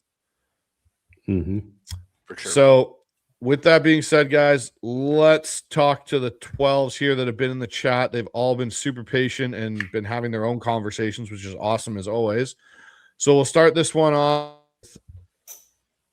MJA goes, excited to be going to the Hawks versus Panthers game. Lifelong Hawks fan now that lives in North Carolina. That's exciting. It'll be hopefully a good game for you. Sweet. I mean, Seattle's only lost in Carolina twice. One was the very first matchup in 2000, and the other, 3 times if you count the playoffs. And the other time was, the game I like to forget. The second half was cool though. 2007, I remember that game because that was just Holmgren being wildly stubborn about Sean Alexander having nothing left and refusing to run Mo Morris. And Seattle lost 13-10 in a very windy game. It didn't matter too much because they weren't. Was Matt Moore not the quarterback for that team? Yeah, that was his first NFL start, I think. That's right. And that annoyed me so much that game. That was that was a frustrating Didn't Sean Alexander have a 20-yard run, but then also ran it 15 times for a total of 17 yards? Yes. There's some weird stat where he had so many negative plays that his 20-yard run didn't even help. Mike, you're getting some comments. I like it. You're looking fresh with the headset and the throwback gear. So there you go from John McGrath, one of our moderators. Thank you, John. Finally, somebody not saying, "Hey, Michael looks like Mahomes' lost exactly. brother." He does look like the Mahomes from Timu. Oh, that was so good when that happened. All right. Naz is in here, goes, we're coming up on 2 years since that Steelers game when a mediocre Steelers team got 500 yards of offense on Pete's defense. So glad Jody and John decided to cut their losses with him after and since.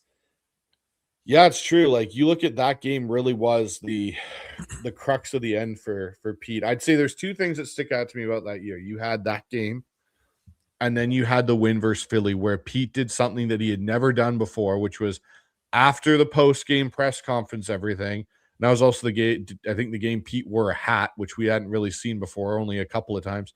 But he walked back out in the field, and I think it was Chris Egan from King 5 got the photo of him standing there, kind of taking in that moment.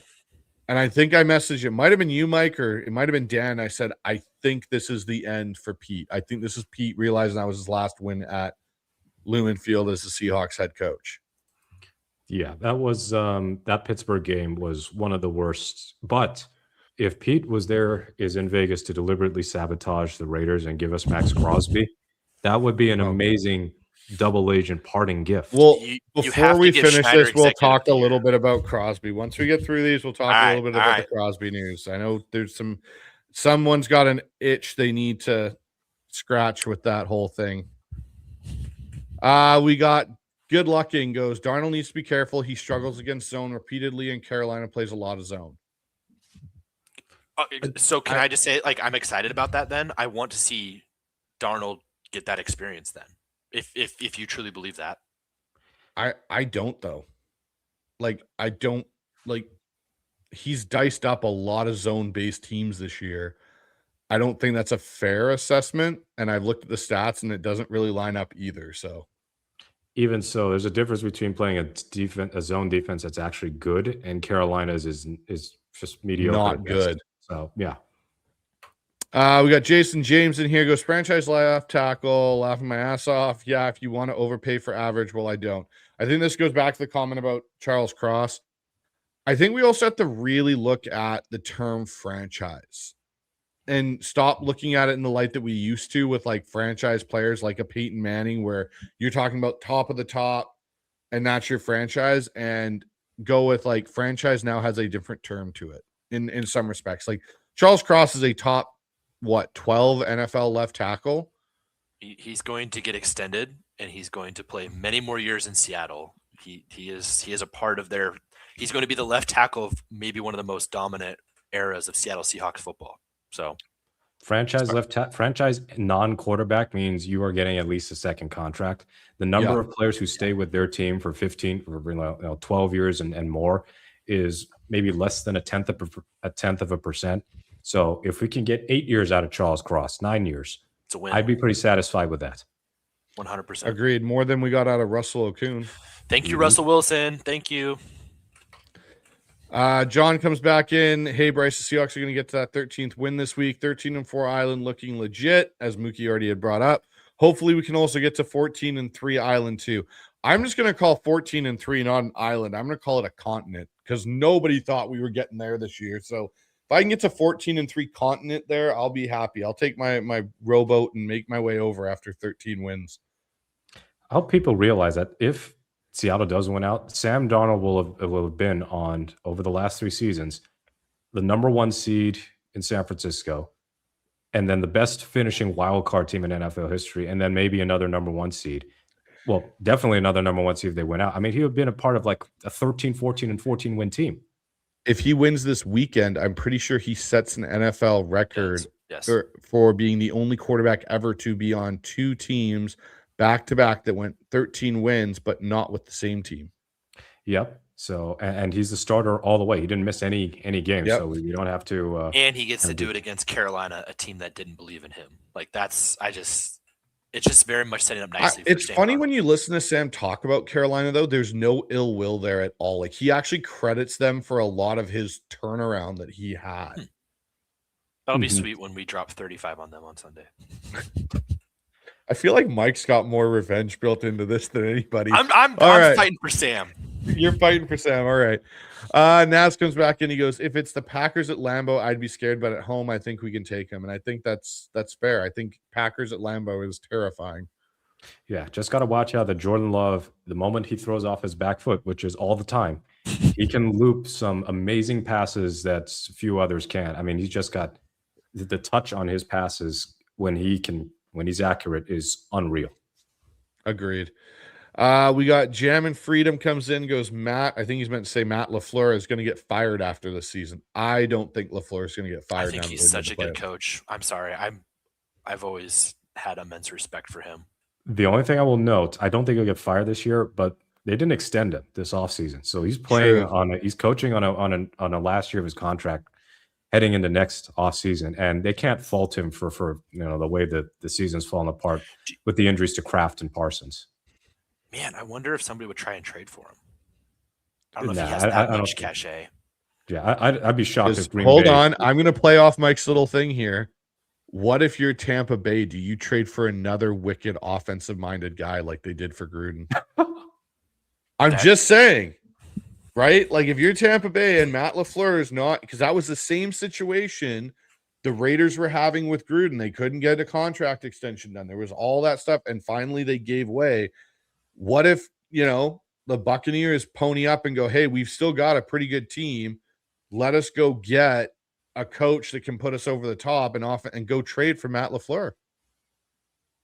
Like, I don't think it's that crazy, realistically.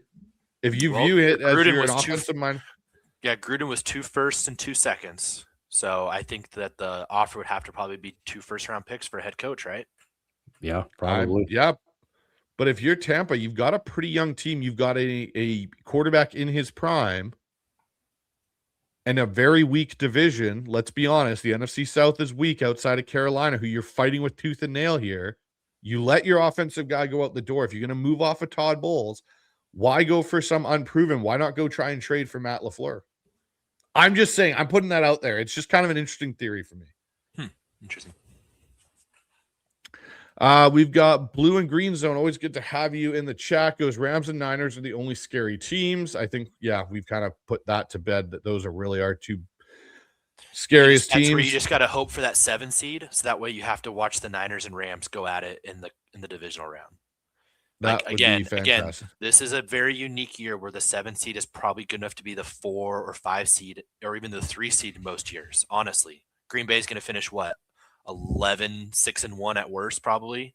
Like, that's good to be the 3 seed a lot of years. And I'm just saying, if you force the Niners and Rams to have to play before you have to see them, like, you can't ask for anything more realistically than that. Fair enough. John comes back in. I'm not afraid of any of those other NFC teams, to be honest. Bring it. I would love to beat the Rams again. I'd be cool not having to play the Rams again, to be brutally honest. Like, I get the whole, it's a trilogy. Like, no, I'm good. Let me get to the Super Bowl without having to deal with that crap.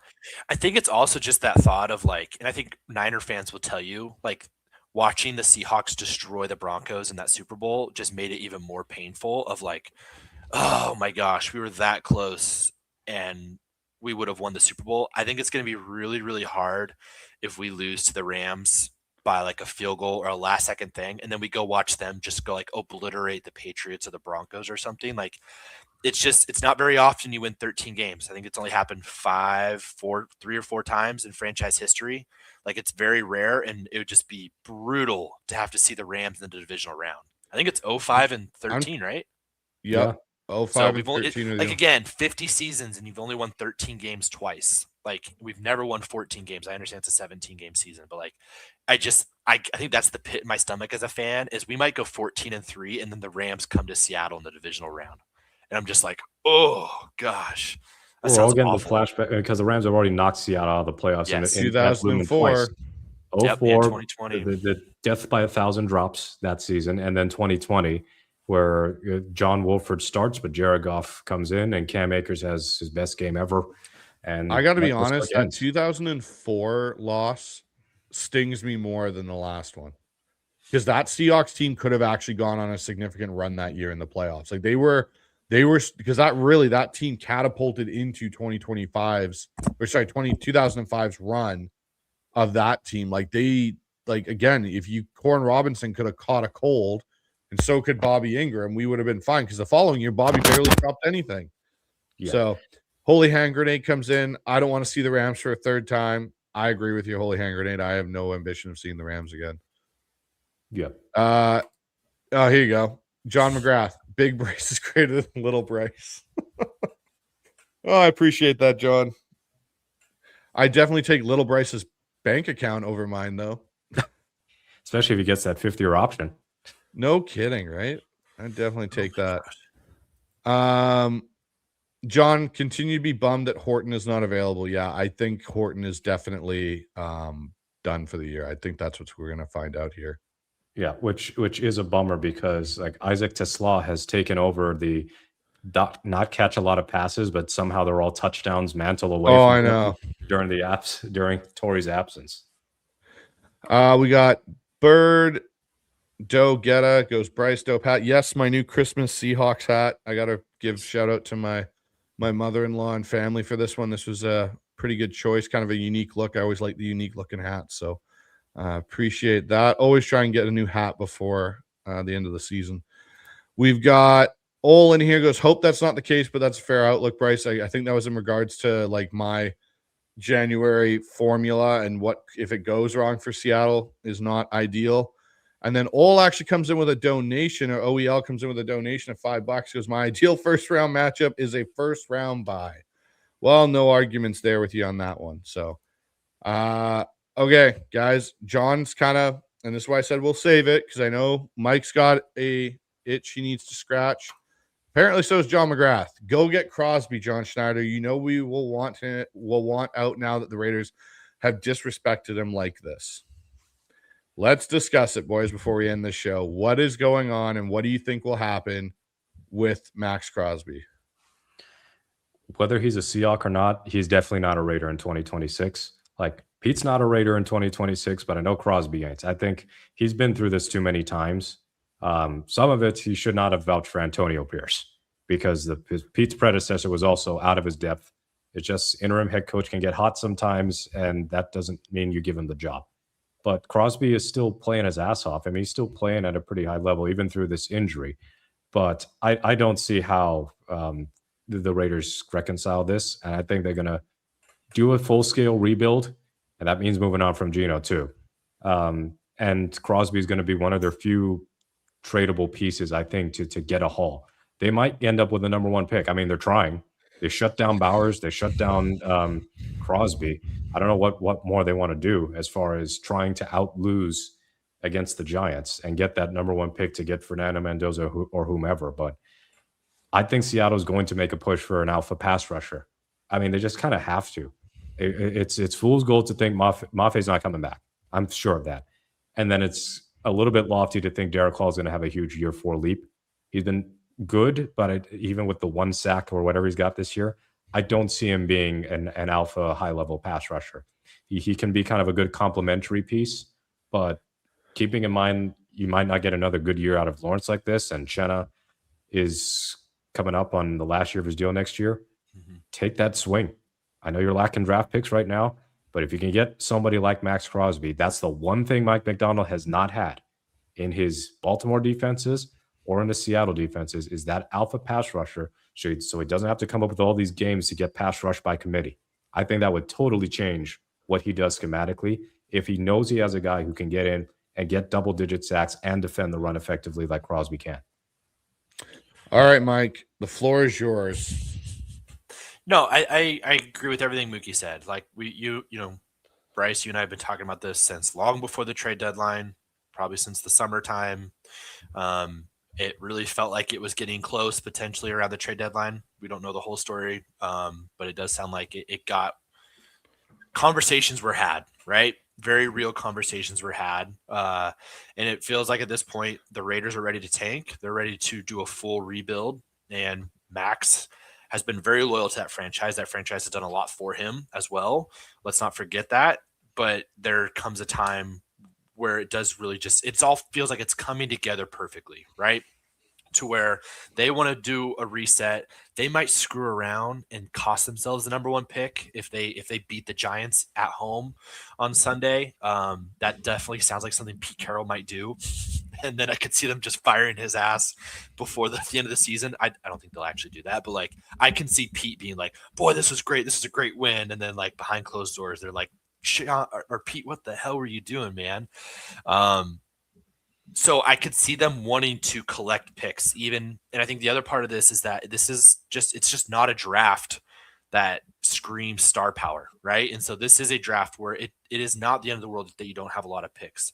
It's not the end of the world that you may have to give up a first round pick, when in this draft, a first round pick in the late 20s, early 30s might be the equivalent of getting someone like in the 50s last year. Like it's considered that bad by not just me, but by a lot of people that are way more into it than even I am. And that's something I try to watch constantly. And then you have a scenario where Max probably has enough goodwill that I think he can have a real conversation with the Raiders about where he wants to go. Because everyone knows Max is going to net a first round pick. What else does he net? Does he net 2 first round picks? Is it a first and a second? Is it, like who knows what kind of the package it is?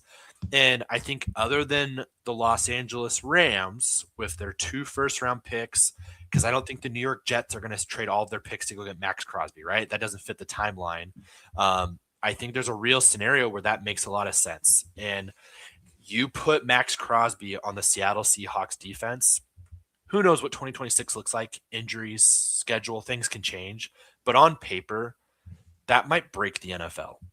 Like, this team has already given up less than 19 points a game. You put Max Crosby on there, like, I don't think Brock Purdy gets away as much as he did in week 1. I don't think Matt Stafford has the games that he's had so far this year.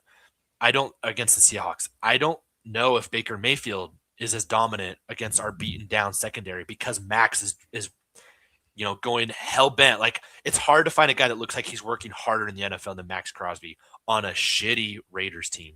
That's been his entire career, right? And that no one has ever doubted his skill, and no one has ever doubted his effort. Like, the highlights are just unbelievable for a guy that plays on a 3-12 team type of a thing every year. And so I just hope that he feels Seattle's the place to go, because I think there's not a better match in the NFL to pair Max Crosby for the final probably 2 or 3 years of his prime than with Mike McDonald and this defense and this young secondary. Like, I think you're talking about the best defense the Seattle Seahawks have had since the apex of the LOB. And I would not be stunned if the numbers next year were very similar or not better than what we saw in the apex LOB if you put Max Crosby in this defense. I'm not trying to over exaggerate. I think there's a very real scenario that could definitely happen. I think there's a very real situation where John Schneider is calling them in March again. And there is much more conversation around this, because I don't know if Crosby's going to net 2 firsts. I know some people in the chat are saying he's worth 2. I don't think you'll see that. I think you'll see a first one. Now, what I'll say is this. I wonder if it's not this year's first, but next year's first in 2027. Because the draft is better.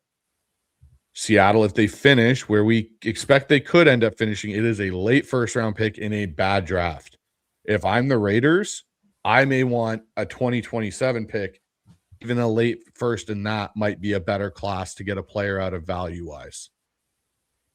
So that's where I think the conversation may be had with John of, are you willing to, hey, hang on to your first this year. We want the capital from your 2027 class. Plus, I would not be shocked if it's Derek Hall, because it won't be Boy Mafe because he won't be on the team. I wonder if Derek Hall is the other piece going back the other way. And as much as that worries people, Tank's on a 3-year deal. Chenna might get an extension, I think, for another year. You bring in Crosby. Now the question is, where are you getting the depth? Do you trust a Connor O'Toole and a Jared Ivey, or are you now searching for other depth pieces behind that player? So I'm all for it. And I think the conversation will get more interesting as this unfolds a little bit, because I think there's a lot more smoke to this than there was, there was smoke before, and quite a bit of it, as you guys know, through the trade deadline and what I was hearing. And so were other people involved, and Mookie was hearing as well. I think it's now a situation where everyone's looking at the Raiders building and they can actually see the flames inside now, going, oh, there's a fire in there too. Oh, good. Mm-hmm. So we got a couple more here, guys, and then we'll get out of here for the night because we've been at this for almost 2 hours. Holy hand grenade. Bryce, if we win and the Niners lose to the Bears, do the Niners rest their starters for week 18? Because then it's us and Bears fighting for number 1. No, I don't think so, because the 49ers are not going to give away a divisional game no matter what to see the Seahawks be successful, I think, in some regard, in some situations. What do you guys think? There could still be some. Depends on how Shanahan views this, but 5 versus 6 could mean quite a bit. The difference between Yeah. playing Philadelphia and an NFC South team, McVay has been willing to sit starters because he doesn't care about seeding the same way. But in a wild card spot, that 5 versus 6 might matter quite a bit. So especially if it yeah. is, especially if it's Green Bay, Chicago in the 7-2, you might have just punted on a home playoff game in the divisional round. Correct. Like it's not out of the realm of possibility. So I think there's zero chance. Yeah. We got YYC guy comes in. Is Kubiak leaving after the season? Will someone pay the man? I don't think Kubiak's going anywhere because I think he's shown way too much inconsistency this last month. No, the only reason why he's such a head coaching candidate even right now is because the other names listed as head coaching vacancy candidates are uninspiring retreads or guys who are on the defensive side of the ball. And this league does skew toward having young offensive minds, which is why McDonald getting hired was kind of bucking that trend over the years. I think, to be honest, if I'm talking like, again, two offensive minds I'd put ahead of Kubiak in that pecking order. I think Grant Udinski's going to be one that's going to get more buzz because someone's willing to hire him a year early rather than next year where you have to bid more for him. And I think Joe Brady out of Buffalo, I think he's a guy that's getting a lot of buzz and will get more buzz, especially if Buffalo makes a bit of a playoff run. I think this is why I kept saying, I think there is more possibility for a trade type of situation like with Gruden for an offensive-minded guy on a expiring deal. And here's the other thing. I think one surprise firing, I don't know if it'll be as much a surprise. I think there's a good chance Zach Taylor is going to be out in Cincinnati on Black Monday.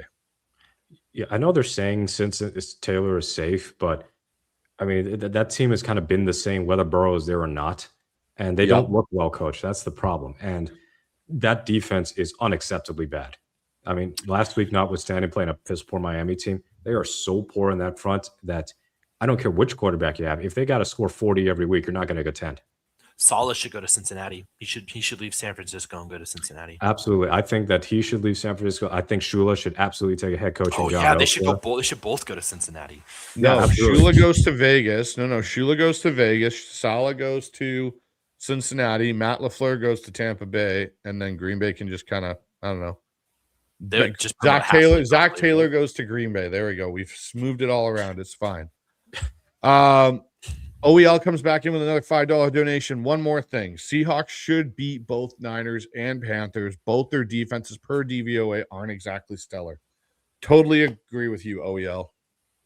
The offense of San Francisco, though, could be a problem. I'm not going to discount Carolina this weekend, even though I expect to win, just because they play much better at home than on the road. But they're so wildly inconsistent week to week that they can beat the Rams and beat the Packers in Green Bay and then lose by 30 to the Bills and get swept by the Saints. So they are the wheel of outcomes of a wide variety. All right.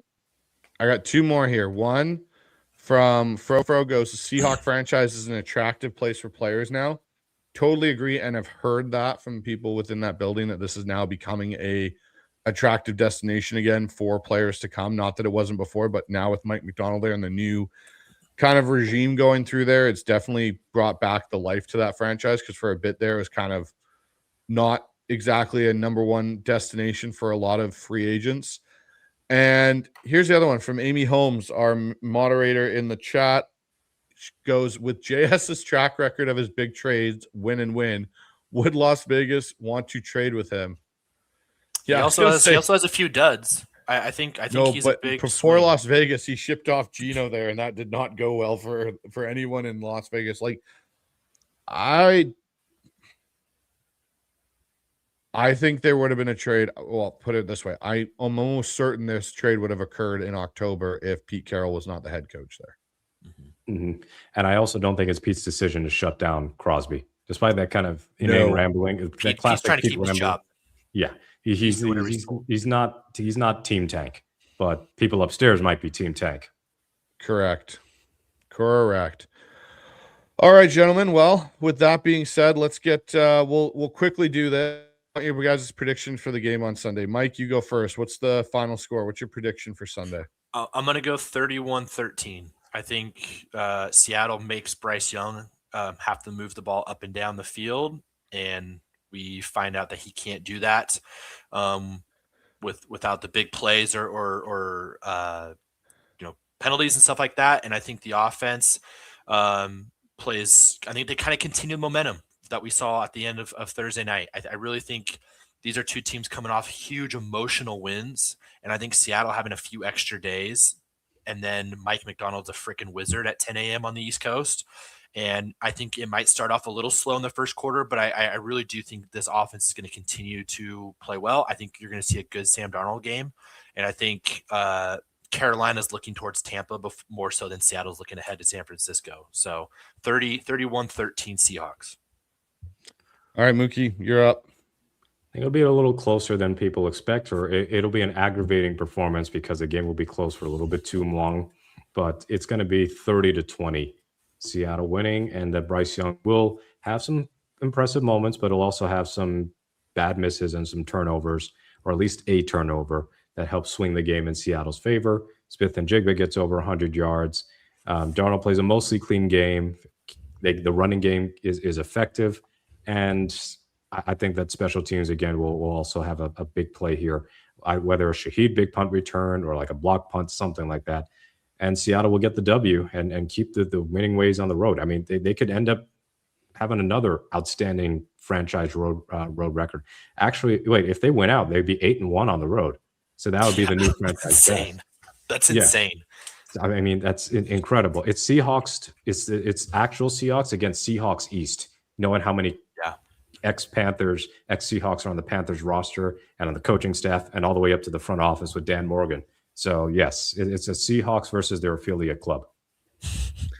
So I'm going to stick with what I said earlier today on my preview show with Brandon Kane. And if you guys haven't seen that, go check it out. It was really great to have Brandon on from the Hawks Nest and kind of chop up the game.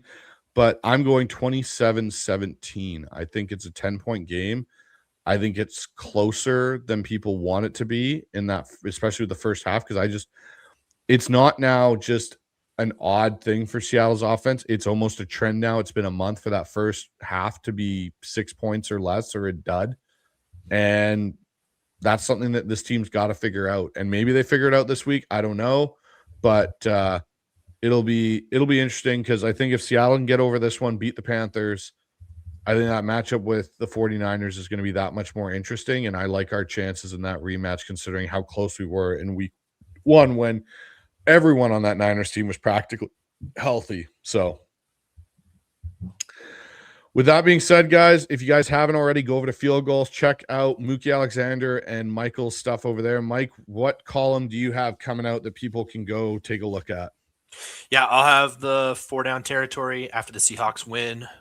It's probably going to be titled "Give Me Big Bryce Over Little Bryce." That's if Mookie lets me. And then coming up next week, each week for the college football playoffs and conference championship week, I've been hitting on prospects, draftable prospects, specifically for the Seahawks. So like I haven't been talking about Dante Moore or Fernando Mendoza, but more so the kind of guys that I think are going to fit what the Seahawks are looking for to give to the Las Vegas Raiders for Max Crosby in the draft. And so that'll be coming out with a Cotton Bowl preview with Ohio State and Miami, and then a triple header on New Year's Day with the Orange Bowl, Rose Bowl, and Sugar Bowl. A lot of great teams. Should be a fun week of college football. Unfortunately, Oklahoma's not in it, but other than that, it's going to be great. All right, Mookie, what else do you got going on over there? Well, I came up with a column earlier today that people can check out of why I believe Jay Harbaugh should be in contention for the AP award for NFL Assistant Coach of the Year. No chance of winning it because they always give it to the offensive or defensive coordinator. This is a relatively new award. But the way the special teams has performed, you can see my reasoning for why Harbaugh should be in consideration. So I never thought I would be at a point where I'd be singing the praises of a Harbaugh, other than John, because we don't have any beef with him. But Jay has earned his keep this year. And then, of course, we'll have our usual pregame and postgame in-game and postgame coverage on Sunday, into Monday, and into Tuesday. And by Sunday night, by the way, we will know what time that Seahawks 49ers game could be. It could be a Saturday game. I'm not counting on it. It could be the Sunday night game, or it could be Sunday 1 o'clock. So we'll see how that goes. But just a reminder to everybody, if the 49ers and Seahawks both win, the Rams are out of the NFC West, and their Monday game is basically worthless. So other than for seeding reasons. So we want San Francisco to lose, but there could be a silver lining if the 49ers do win. Oh my gosh, Mike Tirico and Chris Collinsworth, Sunday night in Santa Clara. I gotta tell you, Mike, this Sam Darnold guy, nobody believes in him. Instead, because you got to know, ESPN's going to get stuck with the NFC South championship game on Saturday night. They're going to you're going to send Joe Buck and Troy Aikman. Bless their hearts, they called our first Super Bowl win. They're going to have to go to Tampa Bay for that game. For who's going to be literal lambs for the slaughter for the LA Rams. And then we get Chris Collinsworth, this Jackson Smith and Ninja Turtle guy. He's pretty good. He's going to be making stuff like wider opener. I mean, he's got to adjust now. That with Mahomes not in the playoffs, he has to reallocate his love now. How does he say it? Pass rush. Pass rush. Pass rush. Yeah. Pass rush. Yeah, Mike, pass rush here. All right, guys. Well, over here on the Hawks side, we're going to have a live reaction show following the Seahawks game, as we always do. And then I believe on Monday, me and Mike will do a Seahawks aftermath, and we'll figure out what's going on with that team going into Sunday and if they have a Sunday nighter with Chris Collinsworth, which, by the way, Mike clearly could step in for Chris Collins. We wouldn't notice the difference. So, and I'll say this, John McGrath, our moderator, beat me to it, but you guys know the drill. Stay loud, be proud, and go Hawks. Have a good night, everybody. Go Hawks.